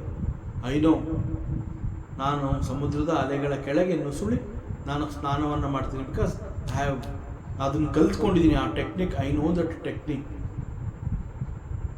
ಅದನ್ನು ಇಲ್ಲಿ ಪರಮಾತ್ಮ ಸಮಚಿತ್ತತೆ. ಸೊ ಹೀಗೆ ಲೈಫ್ ಅಂತ ಹೇಳಿದಾಗ ಕೂಡ there are always ups and downs. ಬದುಕಿನ ಮಧ್ಯೆ ಬರುವಂತಹ ಈ ಏರಿಳಿತಗಳು ಸುಮ್ಮನೆ ಬರೋದಿಲ್ಲ. They are some lessons. ಅವುಗಳು ನಮಗೆ ಕೆಲವು ಪಾಠಗಳನ್ನು ಕೊಟ್ಟು ಹೋಗಬೇಕು ಅಂತಲೇ ಬರುವಂತಹ ಕೆಲವು ಸನ್ನಿವೇಶಗಳು. ಆ್ಯಂಡ್ ಅಂತಹ ಒಂದು ಪಾಠಗಳು ಬಂದಾಗ ನಾವು ಕಲಿಯುವಂತಹದ್ದು ಬೇಕಾದಷ್ಟಿದೆ. ನಾವು ಪಾಠ ಕಲಿಬೇಕು ಅಂತಲೇ ಅಲ್ಲಿ ಈ ರೀತಿ ಅನೇಕ ಸನ್ನಿವೇಶಗಳು ನಮ್ಮ ಮುಂದೆ ಬರುತ್ತವೆ. ಅಂತಹ ಸನ್ನಿವೇಶಗಳಲ್ಲಿ ಅವುಗಳು ಸುಖ ದುಃಖ ಆಗಿರಬಹುದು, ಲಾಭ ನಷ್ಟ ಆಗಿರಬಹುದು, ಸೋಲು ಗೆಲುವು ಆಗಿರಬಹುದು. ಇವೆಲ್ಲ ಬದುಕಿನಲ್ಲಿ ಬರುವಂತಹ ಕೆಲವು ಅಲೆಗಳು. ಸಮುದ್ರದಲ್ಲಿ ಸ್ನಾನ ಮಾಡಬೇಕಾದ್ರೆ ಹೇಗೆ ಅಲೆಗಳ ಕೆಳಗಡೆ ನಾನು ನುಸುಳ್ತೀನಿ, ಅದೇ ರೀತಿ ಈ ಬದುಕಿನಲ್ಲಿ ಇಂತಹ ಅಲೆಗಳು ಬಂದಾಗ ಕೂಡ ಸಮಚಿತ್ತತೆಯನ್ನು ನಾನು ಕಾಯ್ದಿಟ್ಕೋಬೇಕಾಗುತ್ತೆ, ಕಾಪಾಡ್ಕೋಬೇಕಾಗುತ್ತೆ. ಸೊ ಈ ಟೈಮಲ್ಲಿ ನನ್ನ ಒಂದು ಮೆಚುರಿಟಿ ಆಫ್ ದಿ ಮೈಂಡ್ ಅದನ್ನು ನಾನು ಪ್ರದರ್ಶಿಸದೆ ಹೋದರೆ, ಬದುಕಿನಲ್ಲಿ ಇಂತಹ ಅಲೆಗಳು ಬಂದಾಗ ಆ ಅಲೆಗಳ ಬಲೆಗೆ ನಾನು ಸಿಕ್ಕಾಕೋಬಹುದು, ಅಲೆಗಳಿಗೆ ನಾನು ಸಿಕ್ಕಿ ಬೀಳ್ಬಹುದು. ಸೊ ಅಲೆಗಳಿಗೆ ನಾನು ಸಿಕ್ಕಿ ಬಿದ್ದೆ ಅಂತಂದ್ರೆ ದೆನ್ ಇಟ್ ಈಸ್ ಕಾಲ್ಡ್ ದುಃಖ, ನಷ್ಟ, ಸೋಲು. ಯಾಕೆಂತಂದ್ರೆ ಅಂತಹ ಅಲೆಗಳಿಗೆ ನಾನು ಸಿಕ್ಕಾಕೊಂಡ್ಬಿಟ್ಟೆ, ನಾನು ತಪ್ಪಿಸ್ಕೊಂಡೆ ಅಂತಂದ್ರೆ.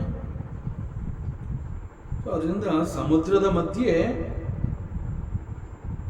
ನಾವು ನೋಡಿರ್ತೀವಿ, ಗಟ್ಟಿಯಾದಂತಹ ಒಂದು ಬಂಡೆ ಕಲ್ಲಿರುತ್ತೆ. ಆ ಬಂಡೆ ಕಲ್ಲಿನ ಮೇಲೆ ಒಂದು ದೀಪಸ್ತಂಭವನ್ನು ನಿಲ್ಲಿಸಿರ್ತಾರೆ.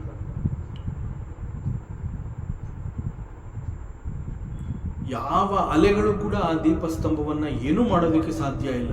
ಗಟ್ಟಿಯಾಗಿ ಅದು ನಿಂತಿರುತ್ತೆ.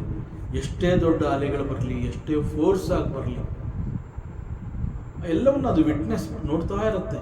ಪ್ರತಿ ಅಲೆಯನ್ನು ಅದು ನೋಡುತ್ತೆ. ಸೊ ಆ ದೀಪದ ಸ್ತಂಭದಂತೆ ನಾವು ಗಟ್ಟಿಯಾಗಿ ನಿಲ್ಲಬೇಕು ಅನ್ನುವಂತಹದ್ದು ಇಲ್ಲಿ ಪರಮಾತ್ಮ ಶ್ರೀಕೃಷ್ಣ ಹೇಳ್ತಾ ಇರುವಂತಹ ಒಂದು ಸಂದೇಶ. ಇಲ್ಲಿ ಪರಮಾತ್ಮ ಅರ್ಜುನನಿಗೆ ಹೇಳ್ತಾ ಇದ್ದಾನೆ, ನೋಡಪ್ಪ, ನೀನು ಯುದ್ಧವನ್ನ ಮಾಡು ಅಂತ ಹೇಳ್ತಾ ಇದ್ದೀನಿ. ಸೊ ಯುದ್ಧವನ್ನು ಹೇಗೆ ಮಾಡಬೇಕು ಅನ್ನುವಂತಹ ಕಲೆ ಅಂತಂದರೆ, ಯುದ್ಧದ ಸಂದರ್ಭದಲ್ಲಿ ನಿನ್ನ ಮನಸ್ಥಿತಿ ಹೇಗಿರಬೇಕು, ನಿನ್ನ ಮೈಂಡ್ ಸೆಟ್ ಅಂತ ನಾವೇನು ಹೇಳ್ತೀವೋ ಅದು ಹೇಗಿರಬೇಕು, ಮನಸ್ಸಿನ ಸಮಚಿತ್ತತೆಯನ್ನು ನೀನು ಕಾಯ್ದುಕೊಂಡು ಯುದ್ಧವನ್ನು ಎದುರಿಸಬೇಕು. ಸೊ ಪರಿಣಾಮ ಏನು ಬೇಕಾದ್ರೂ ಬರ್ಬೋದು, ಐ ಆಮ್ ಪ್ರಿಪೇರ್ಡ್ ಅನ್ನುವಂಥದ್ದು ನಿನಗೆ ಮುಂಚೆನೇ ನೀನು ಸಿದ್ಧನಾಗಿರಬೇಕು ಅದಕ್ಕೆ. ಆಗ it is easy for you to fight the war. So before you enter in to the war field, ನಿನ್ನ ಮನಸ್ಸು ಪ್ರಿಪೇರ್ ಆಗೋಗಿರಬೇಕು. ಆಗ ಇಟ್ ಈಸ್ ಈಸಿ. ಸೊ ಪರಮಾತ್ಮ ಇದನ್ನು ಸಮಚಿತ್ತತೆ ಅಂತ ಕರೆದಿದ್ದಾನೆ. ಸೊ ಸಮಚಿತ್ತತೆ ಅಂತ ಕರೆದಿರುವ ಇದರ ಹಿಂದೆ ನಾವು ಮುಖ್ಯವಾಗಿ ಗಮನಿಸಬೇಕಾಗಿರುವಂತಹದ್ದು, ಪ್ರತಿ ಹಂತಗಳಲ್ಲೂ ಕೂಡ ಬೇರೆ ಬೇರೆ ರೀತಿಯಲ್ಲಿಯೇ ಅನುಭವಗಳು ಆಗುತ್ತೆ. ಸೊ ಆ ಎಲ್ಲ ಅನುಭವಗಳ ಜೊತೆನಲ್ಲಿ ನಮ್ಮಲ್ಲಿ ಅತ್ಯುತ್ತಮ ಮಟ್ಟದ ಸ್ಫೂರ್ತಿ, ಇನ್ಸ್ಪಿರೇಷನ್ ಅಂತ ಹೇಳ್ತೀವಿ, ಆ ಸ್ಫೂರ್ತಿ ಇರಬೇಕು. Sphoorti means it is inspiration. So inspiration ಅಂತ ಹೇಳಿದಾಗ ಸಾಮಾನ್ಯವಾಗಿ ಆ ಇನ್ಸ್ಪಿರೇಷನ್ ನಮಗೆ ಹೇಗೆ ಸಿಗತ್ತೆ? ನಮ್ಮ ಬದುಕಿನಲ್ಲಿ ಯಾವುದೇ ಒಂದು ವಸ್ತುವನ್ನು ನೋಡಿದಾಗ ಅದು ಕೂಡ ನಮ್ಮನ್ನು ಮೋಟಿವೇಟ್ ಮಾಡಬಹುದು, ನಾವು ಇನ್ಸ್ಪೈರ್ ಆಗಬಹುದು. ಅಥವಾ ಒಬ್ಬ ವ್ಯಕ್ತಿಯನ್ನು ನಾವು ನೋಡ್ತೀವಿ, ಮೀಟ್ ಮಾಡ್ತೀವಿ, ಪರಿಚಯ ಮಾಡ್ಕೋತೀವಿ, ಆ ವ್ಯಕ್ತಿಯ ಮೂಲಕ ನಾನು ಇನ್ಸ್ಪೈರ್ ಆಗ್ಬೋದು, ಅವನಿಂದ ನಾನು ಮೋಟಿವೇಟ್ ಆಗ್ಬೋದು.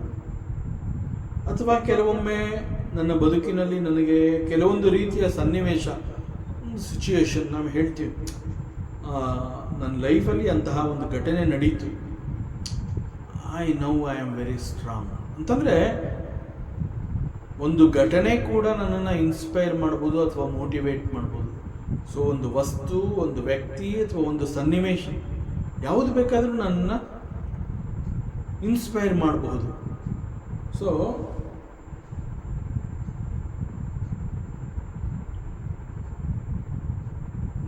ಸೆಲ್ಫ್ ಮೋಟಿವೇಶನ್ ಅಂತ ಹೇಳ್ತಾರೆ, ಅದು ಬಹಳ ಕಡಿಮೆ, ಎಲ್ಲೋ ಕೆಲವರಿಗೆ ಮಾತ್ರ ಅದು ಸಾಧ್ಯ.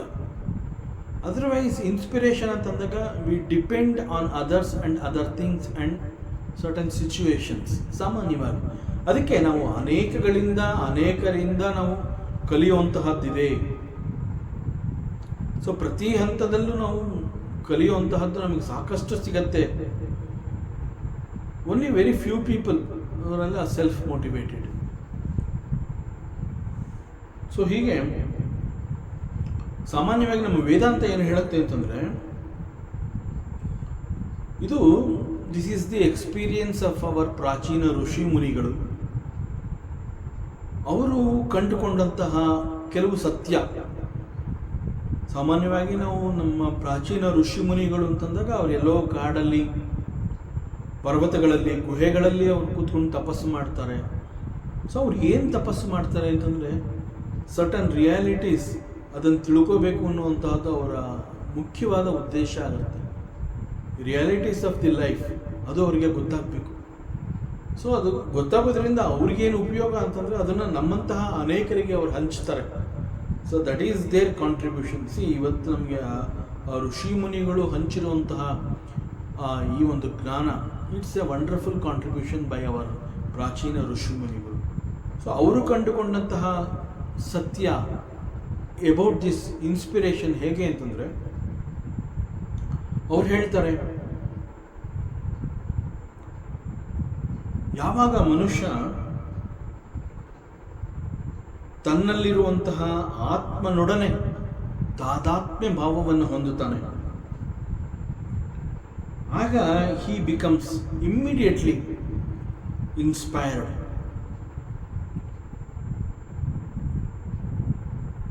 ಯಾವಾಗ ಆತ್ಮನೊಂದಿಗೆ ಅವನು ಮಿಲನವನ್ನು ಹೊಂದುತ್ತಾನೆ, ಆ ಕ್ಷಣದಲ್ಲಿ ಆ ಇನ್ಸ್ಪಿರೇಷನ್ ಅನ್ನುವಂತಹದ್ದು it floods out and he becomes witness for all happenings. ಅವನು ಆತ್ಮನೊಡನೆ ಬೆರೆತಾಗ ಅಂತಂದ್ರೆ ಹಿ ಬಿಕಮ್ಸ್ ಆತ್ಮ.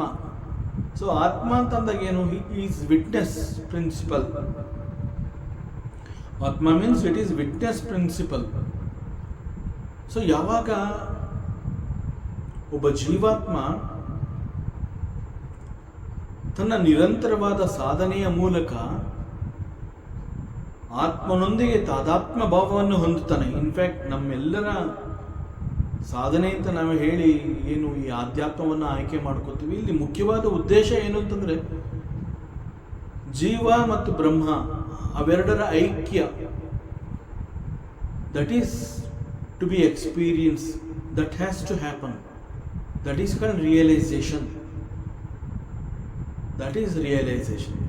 ಸೊ ಯಾವಾಗ ಆತ್ಮನೊಡನೆ ಈ ರೀತಿ ತಾದಾತ್ಮ್ಯ ಭಾವವನ್ನು ಹೊಂದುತ್ತಾನೆ, ಆ ಕ್ಷಣದಲ್ಲಿ ಹಿ ಬಿಕಮ್ಸ್ ಆತ್ಮ ಅಂಡ್ ಆ ಇನ್ಸ್ಪಿರೇಷನ್ ಅನ್ನುವಂತಹದ್ದು it floods out in him and he becomes the witness principle for all happenings in life. So ಯಾವಾಗ ಅವನಲ್ಲಿ ಈ ಒಂದು ವಿಟ್ನೆಸ್ ಪ್ರಿನ್ಸಿಪಲ್, ಆ ಒಂದು ಸಾಕ್ಷಿ ತತ್ವವನ್ನು ಅವನು ತಳೆದಿರ್ತಾನೆ, ಹೊಂದಿರ್ತಾನೆ, ಆಗ ಅವನು ಹಿ ವಿಲ್ ಜಸ್ಟ್ ವಿಟ್ನೆಸ್. ಅಲ್ಲಿ ಏನು ರಿಯಾಕ್ಷನ್ ಇಲ್ಲ, ಹಿ ವಿಲ್ ಬಿ ಜಸ್ಟ್ ವಾಚಿಂಗ್. ಸೋಲು ಗೆಲುವು he will watch, that's all. ಲಾಭ ನಷ್ಟ ಹಿ ವಿಲ್ ಬಿ ವಾಚಿಂಗ್. ಸುಖ ದುಃಖ is A witness, he will just witness. So ಅವನು ಅವುಗಳಿಗಾಗಿ ಪ್ರತಿಕ್ರಿಯೆ ಅವನಿಂದ ಇರೋದೇ ಇಲ್ಲ. ಯಾಕೆ ಅಂತಂದ್ರೆ he is not that. He is the knower of all these things. He becomes the knower. So ಅಲ್ಲಿ ಸೋಲು ಗೆಲುವಿರಬಹುದು, ಸುಖ ದುಃಖ ಇರಬಹುದು, ಲಾಭ ನಷ್ಟ ಇರಬಹುದು, ಅಲ್ಲಿರುವಂತಹ ಯಾವುದೇ ವ್ಯತ್ಯಾಸ ಅವನ ಮೇಲೆ ಯಾವ ಪರಿಣಾಮವನ್ನು ಕೂಡ ಬೀರೋದಿಲ್ಲ. ಅದರಿಂದ ಇಲ್ಲಿ ಆ ಋಷಿ ಮುನಿಗಳು ಕಂಡುಕೊಂಡಂತಹ ಸತ್ಯದ ಒಂದು ನೇರವಾದ ಸಾರಾಂಶ ಏನು ಅಂತಂದ್ರೆ, ಯಶಸ್ವಿ ಮನುಷ್ಯನ ಮೂಲ ರಹಸ್ಯ ಏನು ಅಂತಂದ್ರೆ ಈ ರೀತಿ ಇನ್ಸ್ಪಿರೇಷನ್ಗೆ ಒಳಗಾಗಬೇಕು. ಅವನು ಈ ಒಂದು ಇನ್ಸ್ಪಿರೇಷನ್ ಅವನಿಗೆ ಆಗಬೇಕು. ಆಗ ಹಿ ಬಿಕಮ್ಸ್ ದಿ ವಿಟ್ನೆಸ್.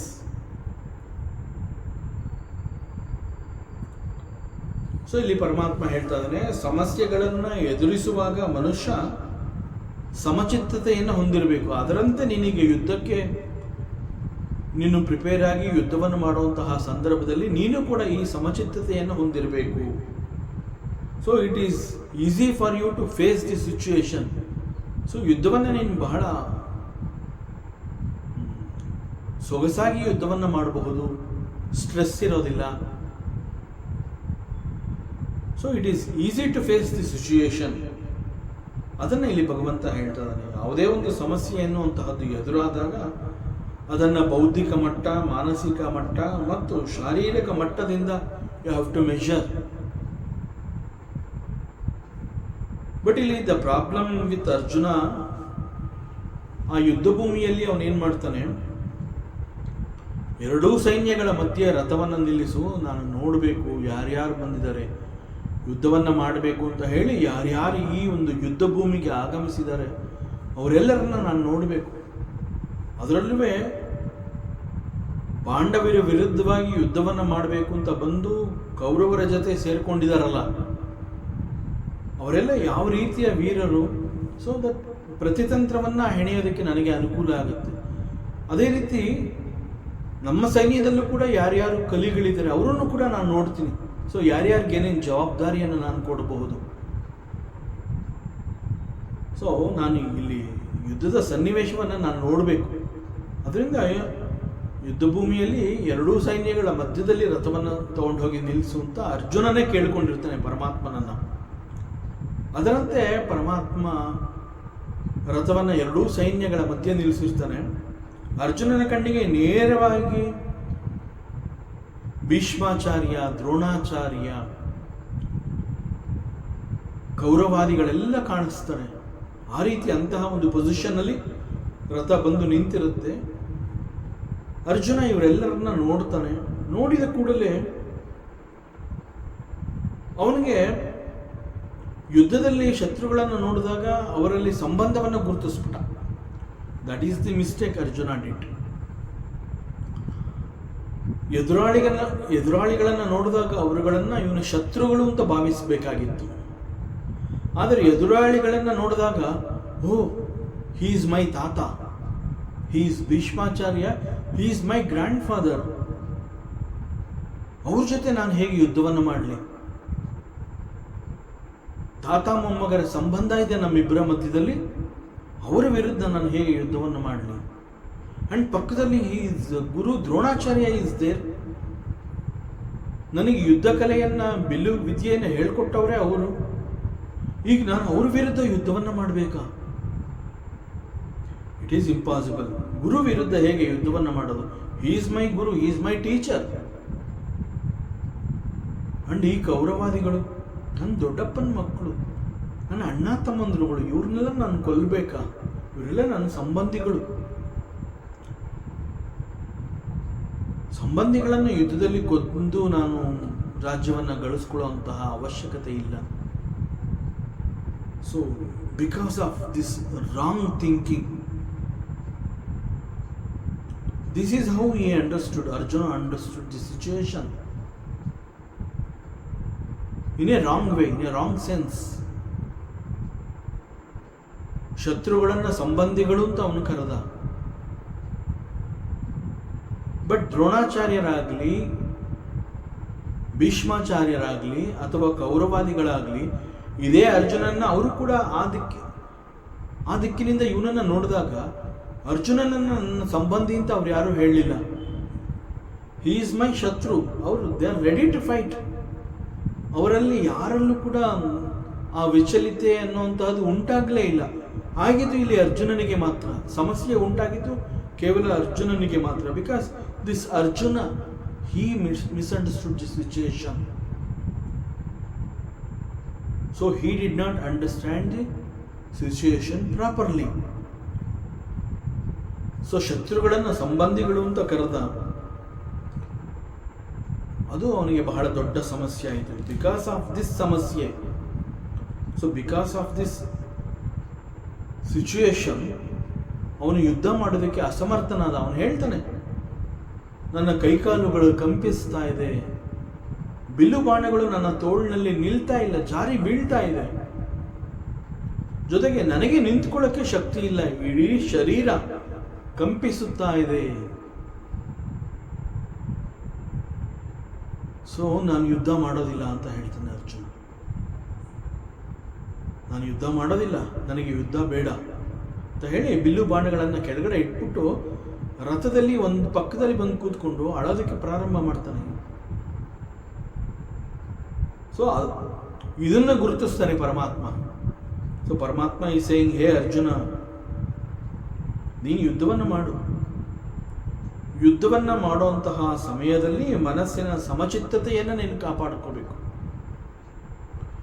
ಸುಖ ದುಃಖಗಳಲ್ಲಿ, ಲಾಭ ನಷ್ಟಗಳಲ್ಲಿ, ಸೋಲು ಗೆಲುವುಗಳಲ್ಲಿ ತೂರಿಕೊಂಡು ಹೋಗಬೇಡ. ಸೊ ಅದೇ ಅಂತಂದರೆ, ಹೇಗೆ ಸಮುದ್ರದ ಅಲೆಗಳಲ್ಲಿ ನಾವು ಸಿಕ್ಕಾಕೊಂಡ್ರೆ ಸ್ನಾನ ಮಾಡೋದ ಆ ಒಂದು ಆನಂದ ಸಿಗೋದಿಲ್ಲ. ಸೊ ಅಲೆಗಳ ಮಧ್ಯದಲ್ಲೇ ಇರಬೇಕು, ಅಲೆಗಳ ಕೆಳಗೆ ನುಸುಳಬೇಕು, ಸ್ನಾನವನ್ನು ಮಾಡಬೇಕು, ಅಲೆಗಳು ಬಂದು ಹೋಗಿರುತ್ತೆ. ಫೆಂಟಾಸ್ಟಿಕ್. ಅದನ್ನೇ ಇಲ್ಲಿ ಪರಮಾತ್ಮ ಹೇಳ್ತಾನೆ. ಸೊ ಸಮಚಿತ್ತತೆಯನ್ನು ನೀನು ಕಾಪಾಡ್ಕೋಬೇಕು. ಯುದ್ಧ ಅಂತಂದಾಗ ಅಲ್ಲಿ ಏನು ಬೇಕಾದ್ರೂ ಆಗುತ್ತೆ.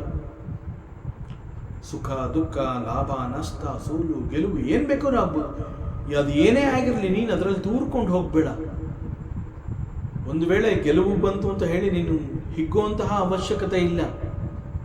ಯಾಕೆಂದರೆ ಇಟ್ ಈಸ್ ಎ ಕರ್ತವ್ಯ ಅಲ್ವಾ, ನೀನು ಮಾಡ್ತಾ ಇರೋದು ಕರ್ತವ್ಯ. ಅದರಲ್ಲಿ ಏನು ಹೆಗ್ಗಳಿಕೆ? ಕರ್ತವ್ಯವನ್ನು ಪರಿಪಾಲಿಸುವಂತಹದ್ದು it is a primary duty ಅದು. ಅದರಲ್ಲಿ ಏನು ಹೆಗ್ಗಳಿಕೆ? ಸೊ ಗೆಲುವು ಬಂತು ಅಂತ ನೀನು ಹಿಗ್ಬೇಡ, ಲಾಭ ಆಯಿತು ಅಂತ ಹಿಗ್ಬೇಡ, ಸುಖವಾಗಿದ್ದೀನಿ ಅಂತ ನೀನು ಹಿಗ್ಬೇಡ. ಅದೇ ರೀತಿ ದುಃಖ ಅಥವಾ ನಷ್ಟ ಅಥವಾ ಸೋಲು ಅಂತ ಹೇಳಿ ನೀನು ಅದಕ್ಕಾಗಿ ಕೊರಗಬೇಡ. ಸೊ ಆ ರಿಸಲ್ಟ್ಸಲ್ಲಿ ನೀನು ತೂರ್ಕೊಂಡು ಹೋಗಬೇಡ. ಪರಿಣಾಮ ಏನು ಬೇಕಾದ್ರೂ ಆಗಬಹುದು. ಸೊ ಜೀವನದಲ್ಲಿ ಎದುರಾಗುವಂತಹ ದ್ವಂದ್ವಗಳು ಅವುಗಳೇನೆ ಬರ್ತಾ ಇರುತ್ತವೆ, ಹೋಗ್ತಾ ಇರುತ್ತೆ. ಇವತ್ತು ಗೆಲುವು ನಿನ್ನ ಪಾಲಿಂದ ಆಗ್ಬೋದು, ನಾಳೆ ಮತ್ತೆ ನೀನು ಸೋಲ್ಬಹುದು ಇನ್ನೊಂದು ಯುದ್ಧದಲ್ಲಿ. ಅದೇ ರೀತಿ ಅಥವಾ ಇವತ್ತು ನೀನು ಸೋಲಬಹುದು, ಮತ್ತೊಮ್ಮೆ ನೀನು ಗೆಲ್ಲಬಹುದು. ಸೊ ಅವಕಾಶ ಇದ್ದೇ ಇರುತ್ತೆ ನಿನಗೆ. It is not the end result. ಜಗತ್ತಿನ ಯಾವುದೇ ಒಂದು ಪರಿಣಾಮ is not an end result.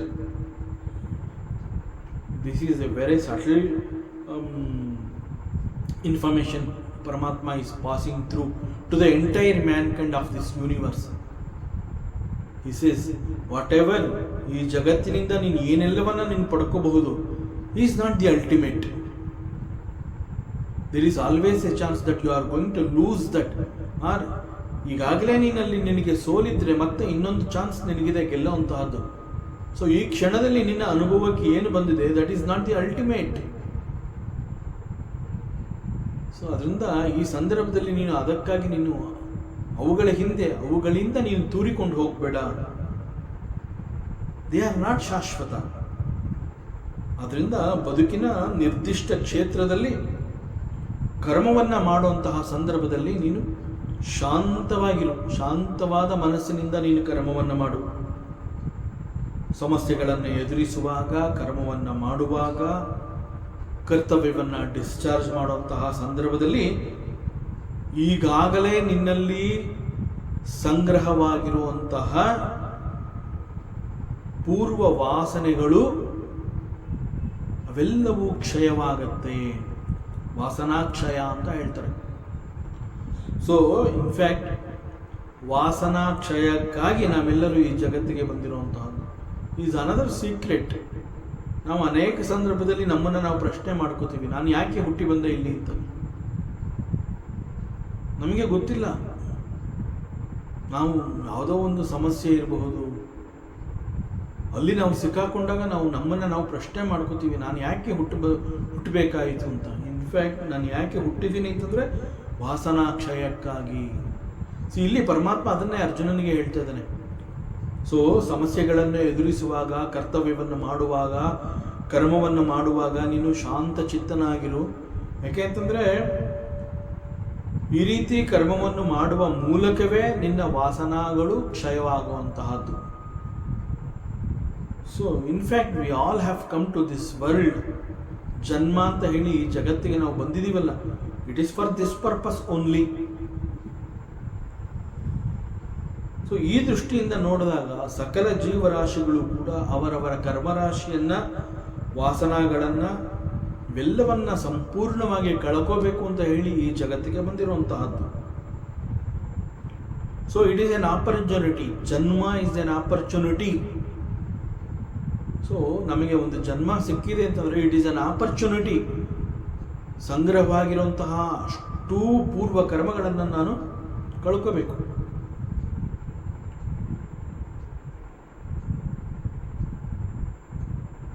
ಯೋಗಶಾಸ್ತ್ರದಲ್ಲೂ ಅದೇ ಹೇಳೋದು. ಸಂಪೂರ್ಣವಾಗಿ ಚಿತ್ತ ಕಂಪ್ಲೀಟ್ ಕ್ಲೀನ್ ಆಗಬೇಕು. ದಟ್ ಈಸ್ ಕಾಲ್ಡ್ ಮೋಕ್ಷ.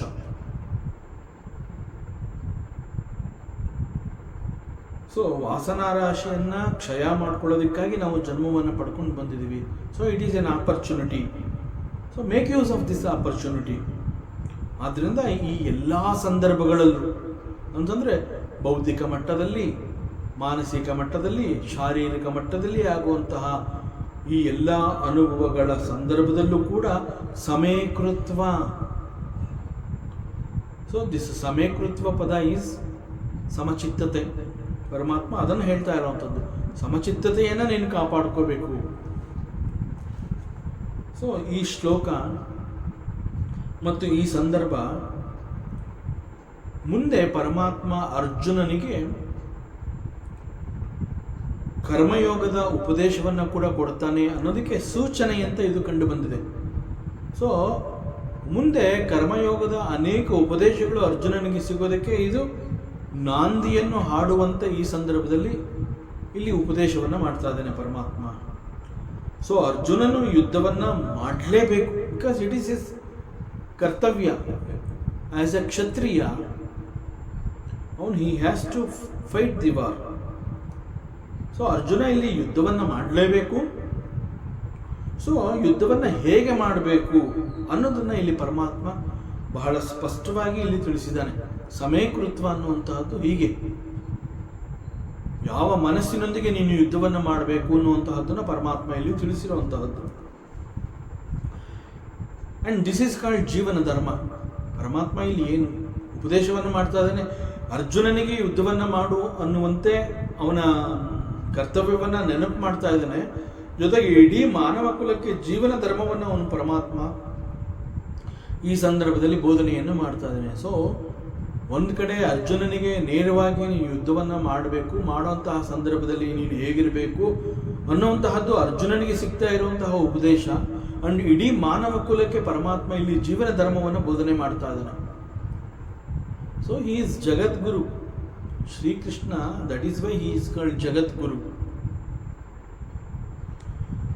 ಅಂಡ್ ಹಿ ಕಂಟಿನ್ಯೂಸ್, ಯೇಷಾತೆ ಅಭಿಹಿತ ಸಾಂಖ್ಯೆ ಬುದ್ಧಿಯೋಗೇ ತು ಇಮಾಂ ಶೃಣು ಬುದ್ಧ್ಯಾಯುಕ್ತೋ ಯಯಾ ಪಾರ್ಥ ಕರ್ಮಬಂಧಂ ಪ್ರಹಾಸ್ಯಸಿ. ಸೊ ಯೇಷಾತೆ ಅಭಿಹಿತ ಸಾಂಖ್ಯೆ, ಹೇ ಅರ್ಜುನ, ನಾನು ಇಲ್ಲಿಯವರೆಗೆ ನಿನಗೆ ಉಪದೇಶ ಮಾಡಿದ್ದು ಸಾಂಖ್ಯವನ್ನು ಕುರಿತು, ಅಲ್ಲಿ ಸಿಗುವಂತಹ ವಿವೇಕ, ಅದನ್ನು ನಾನು ಇಲ್ಲಿವರೆಗೆ ನಿನಗೆ ತಿಳಿಸಿದ್ದೀನಿ. ಇಲ್ಲಿ ಸಾಂಖ್ಯ ಅಂತ ಕರೆದಿರುವಂತಹದ್ದು ಒಂದು ಜ್ಞಾನವನ್ನು ಕುರಿತು ಪರಮಾತ್ಮ ಹೇಳಿದ್ದಾನೆ. ಜ್ಞಾನ ಎಂಬ ಅರ್ಥ, ಆ ಅರ್ಥದಿಂದ ಇಲ್ಲಿ ಪರಮಾತ್ಮ ಹೇಳ್ತಾ ಇದ್ದಾನೆ. ಈಗ ಪರಮಾತ್ಮ ಸೇಸ್, ಯೋಗದ ವಿಷಯವಾಗಿ ನಾನು ಮಾತನಾಡ್ತೀನಿ, ನನಗೆ ಉಪದೇಶವನ್ನು ಕೊಡ್ತೀನಿ. ಇಲ್ಲಿಯವರೆಗೆ ಜ್ಞಾನ ಸಾಂಖ್ಯವನ್ನು ಕುರಿತು ಆ ಒಂದು ವಿವೇಕ ಏನು ಅನ್ನೋದನ್ನು ತಿಳಿಸಿದ್ದೀನಿ. Now I will also tell you about the yoga. ಯೋಗದ ವಿಷಯವಾಗಿ ನಾನು ನಿನಗೆ ಉಪದೇಶವನ್ನು ಮಾಡ್ತೀನಿ. So you listen to that. ಇಮಾಂ ಶೃಣು. So you should also listen to that also portion also. So ಇವೆಲ್ಲವನ್ನು ನೀನು ತಿಳ್ಕೊ. ಈಗಾಗಲೇ ಸಾಂಖ್ಯವನ್ನು ನಾನು ಉಪದೇಶ ಮಾಡಿದ್ದೀನಿ, ಈಗ ಯೋಗವನ್ನು ಕುರಿತು ಮಾತನಾಡ್ತೀನಿ. ಸೊ ಇವೆಲ್ಲವನ್ನ ನೀನು ಉಪಯೋಗಿಸ್ಕೋಬೇಕು, ಇವೆಲ್ಲವನ್ನ ನೀನು ಅರ್ಥ ಮಾಡ್ಕೋಬೇಕು. ಸೊ ಇವೆಲ್ಲವನ್ನ ಅರ್ಥ ಮಾಡಿಕೊಂಡು ಅದರಂತೆ ನೀನು ನಡಿಬೇಕು, ಇವೆಲ್ಲವನ್ನ ನೀನು ಉಪಯೋಗಿಸ್ಕೋಬೇಕು. ಆಗ ನಿನಗೆ ಕರ್ಮಬಂಧನದಿಂದ ಪಾರಾಗ್ತಿ. You are free from the bondage of karma. So ಸಾಂಖ್ಯ ಯೋಗದ ಕೊನೆಯ ಭಾಗವನ್ನು ಇಲ್ಲಿ ಯೋಗದ ವಿಷಯ ಅಂತ ಹೇಳಿ ಪರಮಾತ್ಮ ಮಾತನಾಡ್ತಾ ಇದ್ದಾನೆ. ಸಾಂಖ್ಯ ಯೋಗ ಎಷ್ಟು ಮುಖ್ಯವೋ ಅದೇ ರೀತಿ ಈವನ್ ದಿಸ್ ಯೋಗ ಮಾರ್ಗ is equally great and equally important. So ಇಲ್ಲಿಂದ ಮುಂದೆ ಬುದ್ಧಿಯ ಸ್ಥಿರತೆಯನ್ನು ಹೇಗೆ ಕಾಪಾಡ್ಕೋಬೇಕು ಅನ್ನೋಂತಹ ಕೆಲವು ರಹಸ್ಯಗಳನ್ನು ಪರಮಾತ್ಮ ನಾನು ನಿನಗೆ ತಿಳಿಸ್ತೀನಿ. ಇಮಾಂ ಶೃಣು. ಪರಮಾತ್ಮ ಆ ಸಂದರ್ಭದಲ್ಲಿ ಎಷ್ಟು ಸೂಕ್ಷ್ಮವಾಗಿ ವಿಚಾರಗಳನ್ನು ಹೊರಗಡೆ ತರ್ತಾ ಇದ್ದಾನೆ, ಅರ್ಜುನನನ್ನು ಪ್ರಿಪೇರ್ ಮಾಡ್ತಾ ಇದ್ದಾನೆ. ಇಲ್ಲಿಯವರೆಗೆ ಸಾಂಖ್ಯವನ್ನು ಕುರಿತು ಆ ಒಂದು ಜ್ಞಾನವನ್ನು ಪರಮಾತ್ಮ ಅವನಿಗೆ ತಿಳಿಸಿದ್ದಾನೆ. ಆತ್ಮ ಅಂತಂದ್ರೆ ಏನು, ಆತ್ಮನ ಸ್ವಭಾವ ಏನು, ಈ ರೀತಿ ಮುಖ್ಯವಾಗಿ ಅರ್ಜುನನಿಗೆ ಯಾವುದನ್ನು ಅವನು ಸುಲಭವಾಗಿ ಗ್ರಾಸ್ ಮಾಡ್ಬೋದು. ಸೊ ದಟ್ ಅವನಲ್ಲಿ ಒಂದು ಪ್ರಿಪರೇಷನ್ ಆಗಬೇಕು. ಸೊ ಆ ಪ್ರಿಪರೇಷನ್ಗೆ ಅರ್ಜುನ ಹೇಗೆ ರೆಡಿ ಆಗಬೇಕು ಆ ರೀತಿ ಅವನು ರೆಡಿ ಮಾಡ್ತಾ ಮಾಡ್ತಾ ಹೇಳ್ತಾನೆ, ಇಲ್ಲಿವರೆಗೆ ನಾನು ಸಾಂಖ್ಯವನ್ನು ಕುರಿತು ನಿನಗೆ ಹೇಳಿದ್ದೆ, ಈಗ ಅದನ್ನು ಗಮನದಲ್ಲಿ ಇಟ್ಕೊಂಡು ಅದನ್ನು ಯೂಸ್ ಮಾಡ್ಕೋಬೇಕು. ಅದರ ಜೊತೆಗೆ ಈಗ ನಾನು ಹೇಳ್ತೀನಲ್ಲ, ಇನ್ನು ಮುಂದೆ ಯೋಗದ ಉಪದೇಶವನ್ನು ಹೇಳ್ತೀನಿ, ಅದನ್ನು ಕೂಡ ನೀನು ಯೂಸ್ ಮಾಡ್ಕೋಬೇಕು. Then you are free from the karma ಬಂಧನ. So it's a secret knowledge. So ಈ ಸೀಕ್ರೆಟ್ ನಾಲೆಜ್, ರಹಸ್ಯ ಜ್ಞಾನವನ್ನು ಬುದ್ಧಿಯೋಗ ಅಂತ ಕೂಡ ಕರೀತಾರೆ, ಅಥವಾ it is also called karmayoga. ಹೀಗೆ ಎರಡೂ ರೀತಿಯಿಂದ ಇದನ್ನು ಕರೀತಾರೆ. ದಟ್ ಮೀನ್ಸ್ ಪರಮಾತ್ಮ ಇಲ್ಲಿ ಹಿ ಈಸ್ ಆಲ್ಮೋಸ್ಟ್ ರಿವೀಲಿಂಗ್ ಒಂದು ಇಂಡಿಕೇಶನ್. ಇದು ಏನು ಅಂತಂದರೆ, ಕರ್ಮಯೋಗವನ್ನು ಉಪದೇಶಿಸುವಂತಹ ಯೋಜನೆ ನನ್ನದಾಗಿದೆ ಅನ್ನೋದನ್ನು ಇಲ್ಲಿ ಕೃಷ್ಣ ಈಸ್ ಇನ್ಫಾರ್ಮಿಂಗ್, ಹೀಸ್ ಅದನ್ನು ತಿಳಿಸ್ತಾ ಇದ್ದಾರೆ. So Paramatma he is preparing Arjuna to attain the karmayoga knowledge also. So Sankhyayoga ಅದೇ ರೀತಿ ಕರ್ಮಯೋಗ ಎರಡೂ ಉಪದೇಶಗಳು ಕೂಡ it is equally important. So ಅವೆರಡನ್ನು ಅವನು ಉಪಯೋಗಿಸ್ಕೋಬೇಕು. So that he will be free from the karma bondage, ಕರ್ಮಬಂಧನದಿಂದ ಅವನು ಮುಕ್ತನಾಗ್ತಾನೆ.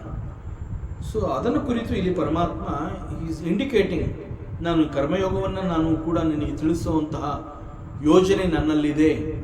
So prepare yourself, you attain that knowledge also. So he is preparing Arjuna. And he says karmaphala. ಕರ್ಮಫಲ ಅಂತಂದ್ರೇನು? Actually what is karmaphala? Doing something is called action, and when an action is performed, a result is guaranteed. ಒಂದು ಕರ್ಮವನ್ನು ಮಾಡಿದಾಗ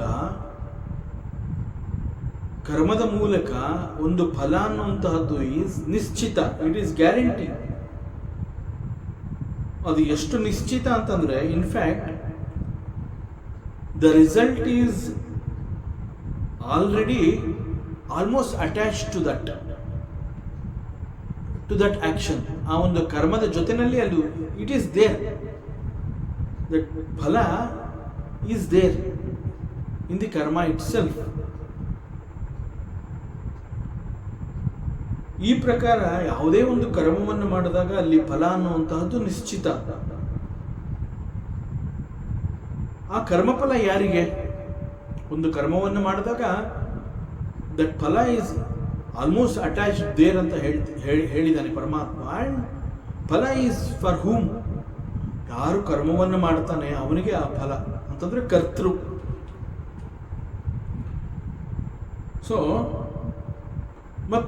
again ಅಲ್ಲಿ ಪರಮಾತ್ಮ ಏನು ಹೇಳ್ತಾನೆ ಅಂತಂದ್ರೆ, ಕರ್ಮಫಲ ಅಂತಂದಾಗ ದಟ್ ಫಲ ಮೇ ಬಿ ಎನಿಥಿಂಗ್, ಅದು ಈ ರೀತಿನಲ್ಲೇ ಇರುತ್ತೆ ಫಲ ಅನ್ನೋ ಆ ರೀತಿ ಏನಿಲ್ಲ. ಮತ್ತು ವೇದಾಂತದಲ್ಲಿ there is one more word, it is called karmachakra. ಈ ಕರ್ಮಚಕ್ರ, ಚಕ್ರ ಅಂತಂದ್ರೆ ಅದೊಂದು ಸದಾಕಾಲ ನಿರಂತರವಾಗಿ ಸುತ್ತುತ್ತಾ ಇರುವಂತಹದ್ದು, ಚಲನೆಯಲ್ಲಿ ಇದೆ ಅಂತ ನಾವು ಹೇಳ್ತೀವಿ. ಚಕ್ರ ಅಂತಂದ್ರೆ ಈ ಅರ್ಥ. ಸೊ ಈ ಕರ್ಮಚಕ್ರ ಅಂತಂದಾಗ ನಾವೇನೊಂದು ರಿಸಲ್ಟ್ ಅಂತ ಹೇಳ್ತೀವಿ, ಕರ್ಮಫಲ ಅಂತ ಏನು ಹೇಳ್ತೀವಿ, ಆ ಒಂದು ಕರ್ಮಫಲ ಅನ್ನುವಂತಹದ್ದು ಕರ್ಮದ ಕಾರಣದಿಂದ ಹುಟ್ಟಿರುವಂತಹದ್ದು. ಸೊ ಕರ್ಮದ ಫಲ ಕರ್ತೃವನ್ನು ಹೋಗಿ ತಲುಪಬೇಕು. ಹೇಗೆ ತಲುಪಬೇಕು, ಯಾವಾಗ ತಲುಪಬೇಕು, ಸೊ ಅದು ಈ ಕರ್ಮಚಕ್ರ ಆ ಕೆಲಸವನ್ನು ಮಾಡುತ್ತೆ. ಸೊ ಕರ್ಮದ ಫಲ ಕರ್ತೃವಿನ ಬಳಿಗೆ ಒಂದು ಅನುಭವವನ್ನು ಕೊಡುವ ಕಾರಣದಿಂದ ಅವನ ಬಳಿಗೆ ಬಂದಿರುತ್ತೆ, ಕರ್ತೃವಿನ ಬಳಿಗೆ ಬಂದಿರುತ್ತೆ. ಸೊ ಇಲ್ಲಿ ಕರ್ತೃ ಅಂತಂದ್ರೆ ಯಾರು ಕರ್ಮವನ್ನು ಮಾಡ್ತಾನೆ ಅವನು ಹಿ ಈಸ್ ಕಾಲ್ಡ್ ದಿ ಕರ್ತೃ. ಸೊ ಈ ಕರ್ತೃ ಕರ್ಮವನ್ನು ಮಾಡಿದವನು ಕರ್ಮ ಮಾಡಿದ ನಂತರದಲ್ಲಿ ಅವನು ಎಲ್ಲೇ ಇರಲಿ, ಅವನು ಎಲ್ಲೇ ಇದ್ರೂ ಕೂಡ ಆ ಒಂದು ಸೂಕ್ತ ಸಮಯ, ಅಗೇನ್ ದಟ್ ಸೂಕ್ತ ಸಮಯ ಅನ್ನುವಂತಹದ್ದು ಕರ್ಮದ ಫಲ ಅವನಿಗೆ ಸಿಗಬೇಕು. ಆ ಸಮಯವನ್ನು ಸೂಕ್ತ ಸಮಯ ಅಂತ ಹೇಳ್ತಾರೆ. ಸೊ ಈ ಸೂಕ್ತ ಸಮಯದಲ್ಲಿ ಈ ಕರ್ಮದ ಫಲ ಅನ್ನುವಂತಹದ್ದು ಆ ಕರ್ತೃ ಎಲ್ಲೇ ಇದ್ರೂ ಕೂಡ ಅವನನ್ನು ಹುಡುಕೊಂಡು ಬಂದು ಅವನಿಗೆ ಅದು ಸಿಗೋ ಹಾಗೆ ಮಾಡುತ್ತೆ. ಸೊ ಸಿಗೋ ಹಾಗೆ ಮಾಡೋದು, ತಲುಪಿಸೋದು ಯಾರು ಅಂತಂದ್ರೆ ದಿಸ್ ಕರ್ಮಚಕ್ರ. ಆದ್ರಿಂದ ಈ ಕರ್ಮಚಕ್ರ ಅಂತ ಹೇಳಿರೋದು ಇದನ್ನ ಇಟ್ ಈಸ್ ಆಲ್ಸೋ ಕಾಲ್ಡ್ ವಿಧಿಲಿಖಿತ. ನಮ್ಮಲ್ಲಿ ಅನೇಕರು ಈ ವಿಧಿಲಿಖಿತ ಅನ್ನುವಂತಹದನ್ನ ಹೆಚ್ಚು ನಂಬುತ್ತೀವಿ ನಾವು.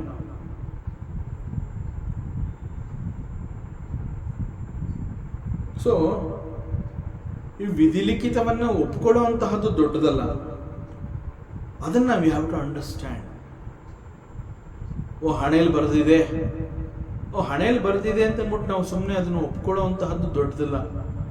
ಆ ಹಣೆಯಲ್ಲಿ ಆ ರೀತಿ ಬರೆದಿದೆ ಅಂತ ನಾವು ಅನ್ಬೇಕಾದ್ರೆ ಯಾಕೆ ಬರೀತು, ಅದು ಬರೆಯೋ ಹಾಗೆ ನಾನು ಏನು ಮಾಡಿದೆ, that we have to understand. So ಒಂದು ಕರ್ಮ ಅನ್ನುವಂತಹದ್ದು ಜರುಗಿದ ಕೂಡಲೇ ಕರ್ಮದ ಜೊತೆನಲ್ಲೇ ಫಲ ಈಸ್ ಅಟ್ಯಾಚ್ಡ್ ಅಂತ ಹೇಳಿರೋದ್ರಿಂದ ಆ ಕ್ಷಣದಲ್ಲಿಯೇ ಫಲ ಸಿಗತ್ತೆ ಅಂತ ಏನು ಗ್ಯಾರಂಟಿ ಇಲ್ಲ. ಯಾಕೆ ಅಂತಂದ್ರೆ ಆ ಕರ್ಮದ ಫಲ ಅನ್ನುವಂತಹದ್ದು ಬಂದಾಗ ಆ ಫಲ ಯಾವ ರೀತಿ ಇರುತ್ತೋ ಗೊತ್ತಿಲ್ಲ. ಅದನ್ನ ಅನುಭವಿಸುವಂತಹ ಸಕಲ ಯೋಗ್ಯತೆಗಳು ಕೂಡ ಆ ಕರ್ತೃವಿನಲ್ಲಿ ಇರಬೇಕು. ಕರ್ಮದ ಫಲ ಅಂತಂದ್ರೆ the result of that action. ಕರ್ಮದ ಕಾರಣದಿಂದ ಸಿಕ್ಕಿದಂತಹ ಫಲ ಅದು ಏನ್ ಬೇಕಾದ್ರೂ ಆಗಿರಬಹುದು. ಆ ಫಲ ಅದು ಯಾವ ರೀತಿ ಆಗಿದ್ರು ಕೂಡ ಆ ಫಲವನ್ನು ನಾನು ಅನುಭವಿಸಬೇಕು ಅಂತಂದಾಗ ನನ್ನಲ್ಲಿ ಕೂಡ ಒಂದು ರೀತಿಯ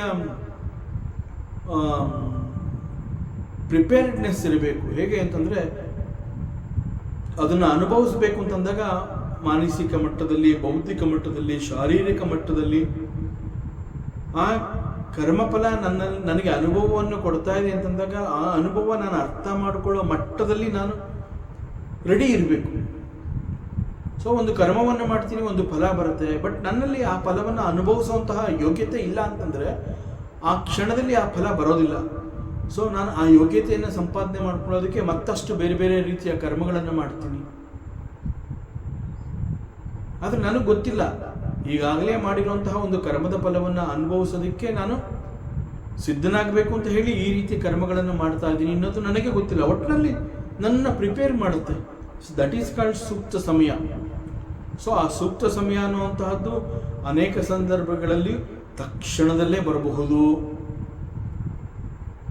ಅಥವಾ ಸ್ವಲ್ಪ ಸಮಯದ ನಂತರ ಬರಬಹುದು,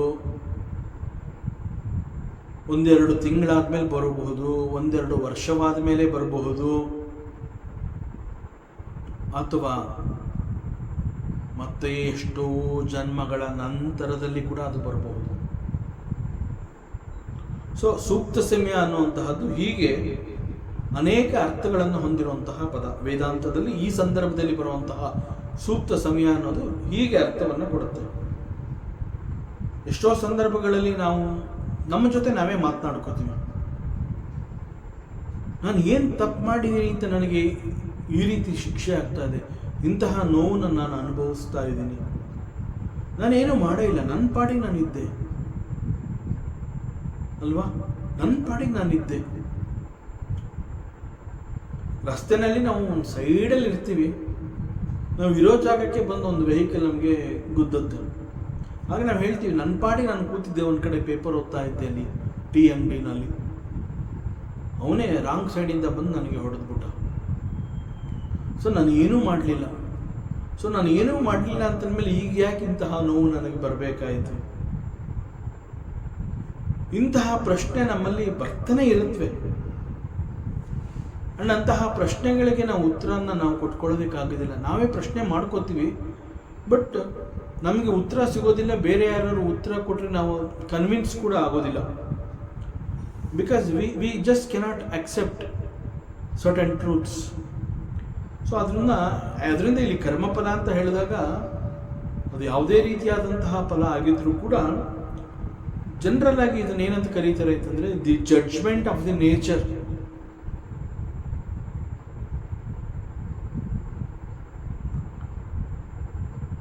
ಸೊ ಹೀಗೆ ಯಾವುದೋ ಒಂದು ರೂಪದಲ್ಲಿ, ಯಾವುದೇ ಒಂದು ಸಂದರ್ಭದಲ್ಲಿ, ಅಥವಾ ಯಾವುದೇ ಒಂದು ಜನ್ಮದಲ್ಲಿ, ಅಥವಾ ನಾನು ಯಾವುದೋ ಒಂದು ದೇಶದಲ್ಲಿ, ಬೇರೆ ದೇಶದಲ್ಲಿ ಹುಟ್ಟಿರ್ತೀನಿ, ಕರ್ಮ ಮಾಡಿದ್ದು ಯಾವುದೋ ಒಂದು ದೇಶದಲ್ಲಿ, ಈಗ ನಾನು ಹುಟ್ಟಿರೋದು ಇನ್ನೊಂದು ದೇಶದಲ್ಲಿ. ಸೊ ಫಲ ಅನ್ನುವಂತಹದ್ದು ನಾನು ಯಾವ ದೇಶದಲ್ಲಿ ಇರ್ತೀನಿ ಆ ದೇಶಕ್ಕೆ ನನಗೆ ಹುಡುಕೊಂಡು ಬಂದು ಕೊಡುತ್ತೆ. So we have to understand. ನಾನು ಬೇರೆ ಯಾವುದೋ ಸಂದರ್ಭದಲ್ಲಿ, ಬೇರೆ ಯಾವುದೋ ಕಾಲದಲ್ಲಿ ಈಗಲ್ಲದೆ ಇರಬಹುದು, ನನ್ನ ಹಿಂದೆ ಯಾವುದೋ ಜನ್ಮದಲ್ಲಿ ನಾನು ಏನೋ ತಪ್ಪು ಮಾಡಿದ್ದೀನಿ, ಯಾವುದೋ ನನ್ನಿಂದ ಆಗಿರುವಂತಹ ಕೆಲವು ಅಪರಾಧಗಳಿಗೆ ಈಗ ನನಗೆ ಇಂತಹ ನೋವುಗಳು ಬಂದಿರಬಹುದು. So there are chances. And ಅದೇ ರೀತಿ ನಾನು ಏನೂ ಮಾಡಿಲ್ಲದೆ ಹೋದರೂ ಕೂಡ ಈಗ ಸಡನ್ನಾಗಿ ಅನೇಕ ರೀತಿಯ ಪುಣ್ಯದ ಕರ್ಮಗಳು ಕೂಡ ಈಗ ಏಕಾಏಕಿ ಒಮ್ಮೆಲೆ ನನ್ನ ಎದುರುಗಡೆ ಬಂದು ನಿಂತಿರುತ್ತವೆ. And we just have to accept it and we enjoy those punya karma ಫಲಾಸ್. And we say ಇದು ದೇವರ ಕೃಪೆ, ಇದು ಅದೃಷ್ಟ, ಇದು ಯೋಗ. We call it yoga. So ಏನು ಮಾಡಿದೆ ಅಂತ ನನಗೆ ಇಷ್ಟೊಂದು ಸಿಕ್ಕಿದೆ, ನನಗೆ ಗೊತ್ತೇ ಇಲ್ಲ. ನಾನು ಜೀವನದಲ್ಲಿ ನಾನು ನೆನೆಸಿರಲಿಲ್ಲ ನನಗೆ ಇಷ್ಟೆಲ್ಲ ಸಿಗತ್ತೆ, ಇಷ್ಟು ಸುಖವನ್ನು ನಾನು ಅನುಭವಿಸ್ತೀನಿ ಅನ್ನೋದು ನಾನು ಅಂದ್ಕೊಂಡಿರಲಿಲ್ಲ. ಇನ್ನೂ ಭಗವಂತನ ಕೃಪೆ ಕಣ್ಬಿಟ್ಟ, ಭಾಗ್ಯದ ಬಾಗಿಲು ತೆಗೀತು. ಈ ರೀತಿ ನಾವು ಅನೇಕ ರೀತಿಯಲ್ಲಿ ಮಾತನಾಡ್ತೀವಿ. And we accept it and we enjoy it and a humble submission. ಇದು ಪರಮಾತ್ಮನ ಅನುಗ್ರಹ, ಇದೆಲ್ಲ ದೇವರ ಕೃಪೆ ಅಂತ ಹೇಳ್ತೀವಿ. ಸೊ ಈ ವಿಚಾರದಲ್ಲಿ ತತ್ವಜ್ಞಾನಿಗಳು ಏನು ಹೇಳ್ತಾರೆ, ಹಿಂದೆ ಮಾಡಿದಂತಹ ಪಾಪದ ಕರ್ಮ ಮತ್ತು ಈಗ ನರಳ್ತಾ ಇರುವಂತಹದ್ದು, ಅದೇ ರೀತಿ ಹಿಂದೆ ಮಾಡಿರುವಂತಹ ಪುಣ್ಯದ ಕರ್ಮ ಈಗ ಸುಖವನ್ನು ಅನುಭವಿಸ್ತಾ ಇರುವಂತಹದ್ದು. ಸೊ ಇಂತಹ ಘಟನೆಗಳಲ್ಲಿ ಸಾಮಾನ್ಯವಾದಂತಹ ಕೆಲವು ಅಂಶಗಳು ಇರುತ್ತವೆ, ಕಾಮನ್ ಫ್ಯಾಕ್ಟರ್ಸ್, ಸಾಮಾನ್ಯವಾದ ಅಂಶಗಳು. ಅವುಗಳೇನು ಅಂತಂದರೆ, ದರ್ ಈಸ್ ಸೂಕ್ಷ್ಮ ಶರೀರ. ಅಂಡ್ ಅಗೇನ್ ವಾಟ್ ಈಸ್ ಸೂಕ್ಷ್ಮ ಶರೀರ? ಸೂಕ್ಷ್ಮ ಶರೀರ ಅಂತಂದರೆ it is the mind and intellect. ನಮ್ಮ ವೇದಾಂತ ಕೂಡ ಇದನ್ನು ಹೇಳುತ್ತೆ. ಸೊ ಒಬ್ಬ ವ್ಯಕ್ತಿ ತಾನಾಗಿಯೇ ಮಾಡಿದ ಅಥವಾ ಇಷ್ಟಪಟ್ಟು ಮಾಡಿದಂತಹ ಒಂದು ಕರ್ಮ ಅವನ ಇಂಟೆನ್ಷನ್ಗಳಿಗೆ ಅನುಸಾರವಾಗಿ, ಅವನ ಭಾವನೆಗಳಿಗೆ ಅನುಸಾರವಾಗಿ, ಅವನ ಉದ್ದೇಶಗಳಿಗೆ ಅನುಸಾರವಾಗಿ ಮನಸ್ಸಿನ ಮೇಲೆ ಕೆಲವು ಇಂಪ್ರೆಷನ್ಸ್ಗಳನ್ನು ಉಂಟು ಮಾಡುತ್ತವೆ. It is called vasanas. ಆ ಇಂಪ್ರೆಷನ್ಸ್ನ ನಾವು ವಾಸನಾಸ್ ಅಂತ ಕರಿತೀವಿ. ಅಗೇನ್ ದಿ ಸೇಮ್ ಪರ್ಸನ್, ಈಗ ವಾಸನಗಳು ಉಂಟಾಯಿತು, ಆ ಇಂಪ್ರೆಷನ್ಸ್ಗಳು it is created and stored in the chitta, that sukshma sharira. ಅದು ಒನ್ಸ್ ಇಟ್ ಈಸ್ ಕ್ರಿಯೇಟೆಡ್ ಅಂತಂದಮೇಲೆ ಅದು ಮತ್ತೆ ಅಲ್ಲಿಂದ ವಾಪಸ್ ಹೋಗಬೇಕು, ಅದು ಅಲ್ಲೇ ಉಳ್ಕೊಳ್ಳೋ ಹಾಗಿಲ್ಲ ಅದು. So again the same person, ಯಾವ ಮನುಷ್ಯ ಇವುಗಳು ಉಂಟಾಗುವಂತೆ ಏನು ಕರ್ಮವನ್ನು ಮಾಡಿರ್ತಾನೆ, ದ ಸೇಮ್ ಪರ್ಸನ್ ಈ ವಾಸನಗಳನ್ನು ನಾಶ ಮಾಡ್ಕೋಬೇಕಾಗುತ್ತೆ. ಅದು ಅವನಿಗೆ ಅದೇ ಜನ್ಮದಲ್ಲಿ ಸಿಗಬಹುದು ಅವಕಾಶ, ಅಥವಾ ಮತ್ತೊಂದು ಜನ್ಮದಲ್ಲಿ, ಅಥವಾ ಅನೇಕ ಜನ್ಮಗಳ ನಂತರದಲ್ಲಿ ಅವಕಾಶ ಸಿಗಬಹುದು. ಆ ಸಂದರ್ಭದಲ್ಲಿ ಅವನು ಯಾವುದೇ ದೇಶದಲ್ಲಿರಬಹುದು, ಎಲ್ಲೇ ಇರಬಹುದು, ಹೇಗೇ ಇರಬಹುದು, ಅವನನ್ನು ಹುಡುಕೊಂಡು ಬಂದು ಈ ಕರ್ಮಫಲ ಅನ್ನುವಂತಹದ್ದು ಅವನಿಗೆ ಕೊಡುತ್ತೆ. ಕೊಟ್ಟಾಗ ಅವುಗಳನ್ನು ಅನುಭವಿಸುವ ಮೂಲಕ what is already created as impressions, ವಾಸನಗಳು, ಅವೆಲ್ಲ ಕ್ಷಯವಾಗುತ್ತೆ. ವಾಸನಾ ಕ್ಷಯ. ಸೊ ಅವೆಲ್ಲವನ್ನು ಅವನು ನಾಶ ಮಾಡಿಕೊಳ್ಳೇಬೇಕು. That is the uddesha of the manava janma. So ಈ ರೀತಿ ಅವನು ಸಂಗ್ರಹವಾಗಿರುವಂತಹ ವಾಸನಗಳನ್ನು ನಾಶ ಪಡಿಸ್ಕೊಳ್ಳೇಬೇಕು. ಈ ಕಾರಣದಿಂದ ಅದೇ ಮನುಷ್ಯ ಮತ್ತೆ ಮತ್ತೆ ಹುಟ್ಟಿ ಬರ್ತಾನೆ. ಯಾಕೆ ನಮಗೆ ಜನ್ಮ ಸಿಕ್ತು ಅಂತ ನಾವು ಕೇಳ್ಕೊತೀವಿ. This is the reason. ಎಷ್ಟೋ ಸಂದರ್ಭಗಳಲ್ಲಿ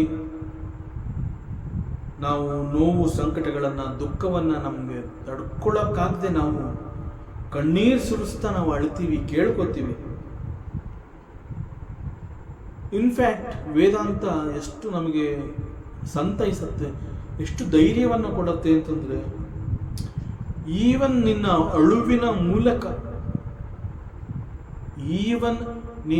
ಅಳುವಿನ ಮೂಲಕ ಅನೇಕ ನಿನ್ನ ವಾಸನಗಳು ಕ್ಷಯವಾಗುತ್ತೆ.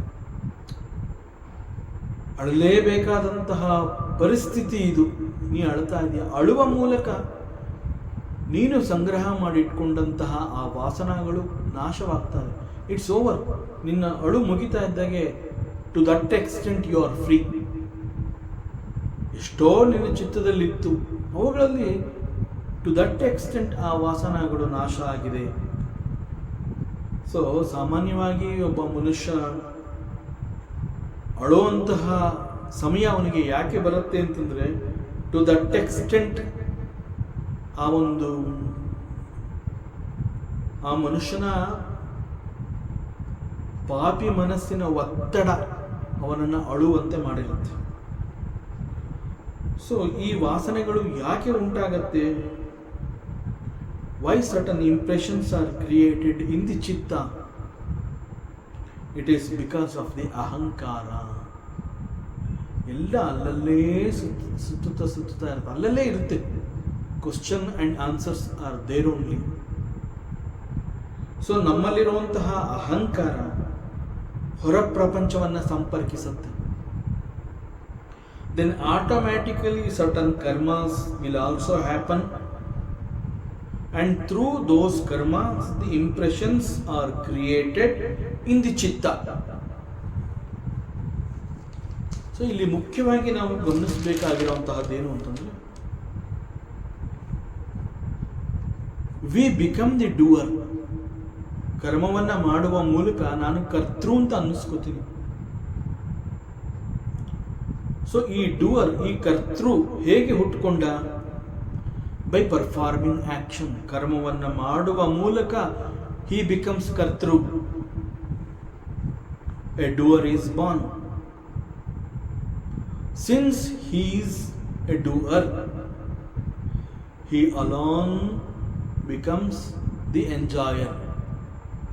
ಅವನೇ ಅದನ್ನು ಅನುಭವಿಸಬೇಕಾಗುತ್ತೆ. So there is a karmaphala because of the vasanas. So ಆ ಕರ್ಮಫಲವನ್ನು ಅವನು ಅನುಭವಿಸೋದಕ್ಕೆ he becomes the bhoktrutva. He is a bhokta. So ಅದರಿಂದ ಹೇ Partha, you should know this secret knowledge. ಈ ರಹಸ್ಯ ಜ್ಞಾನವನ್ನು ನೀನು ತಿಳ್ಕೊ. ಇದು ನೀನು ತಿಳ್ಕೊಂಡಾಗ ನೀನು ನಿನ್ನ ಕರ್ತವ್ಯವನ್ನು ತುಂಬ ಅಚ್ಚುಕಟ್ಟಾಗಿ ಮಾಡ್ತೀಯ. ಯಾಕೆಂತಂದರೆ ನಿನ್ನಲ್ಲಿ that maturity of the mind ಅದಿರುತ್ತಲ್ಲ, ಅದನ್ನು ನಿನಗೆ ತಿಳಿಸ್ಕೊಡ್ತಾ ಇರುತ್ತೆ. You are just discharging your duties. While discharging the duties, don't think that you are a doer. You are just discharging the duties. ಹೇ ಪಾರ್ಥ, ಈ ರಹಸ್ಯ ಜ್ಞಾನವನ್ನು ನೀನು ತಿಳ್ಕೊ. ಸೊ ದಟ್ ನೀನು ಕರ್ಮಬಂಧನವನ್ನು ಬಹಳ ಸುಲಭವಾಗಿ ಕಳಚಿ ಹಾಕೋಬೋದು. So it's A very secret knowledge. ಅದನ್ನು ಇಲ್ಲಿ ಪರಮಾತ್ಮ ಅರ್ಜುನನಿಗೆ ಹೇಳ್ತಾ ಇದ್ದಾನೆ. ಮತ್ತಷ್ಟು ವಿಚಾರಗಳಿದೆ, ಮುಂದಿನ ಅವಕಾಶದಲ್ಲಿ ಮತ್ತೆ ಮುಂದುವರಿಸೋಣ. ಓಂ ಪೂರ್ಣಮದಃ ಪೂರ್ಣಮಿದಂ ಪೂರ್ಣಾತ್ ಪೂರ್ಣಮುದಚ್ಯತೆ ಪೂರ್ಣಸ್ಯ ಪೂರ್ಣಮಾದಾಯ ಪೂರ್ಣಮೇವಾವಶಿಷ್ಯತೆ. ಓಂ ಶಾಂತಿ ಶಾಂತಿ ಶಾಂತಿ. ಹರಿ ಓಂ. ಶ್ರೀ ಗುರುಭ್ಯೋ ನಮಃ. ಹರಿ ಓಂ. ಈ ದಿನದ ಪ್ರವಚನ ಸೇವೆಯನ್ನು ಪರಮಾತ್ಮ ಶ್ರೀಕೃಷ್ಣನ ಪಾದಚರಣೆಗಳಿಗೆ ಅತ್ಯಂತ ಭಕ್ತಿಯಿಂದ ಶ್ರದ್ಧೆಯಿಂದ ಅರ್ಪಿಸೋಣ. ಶ್ರೀಕೃಷ್ಣಾರ್ಪಣಮಸ್ತು.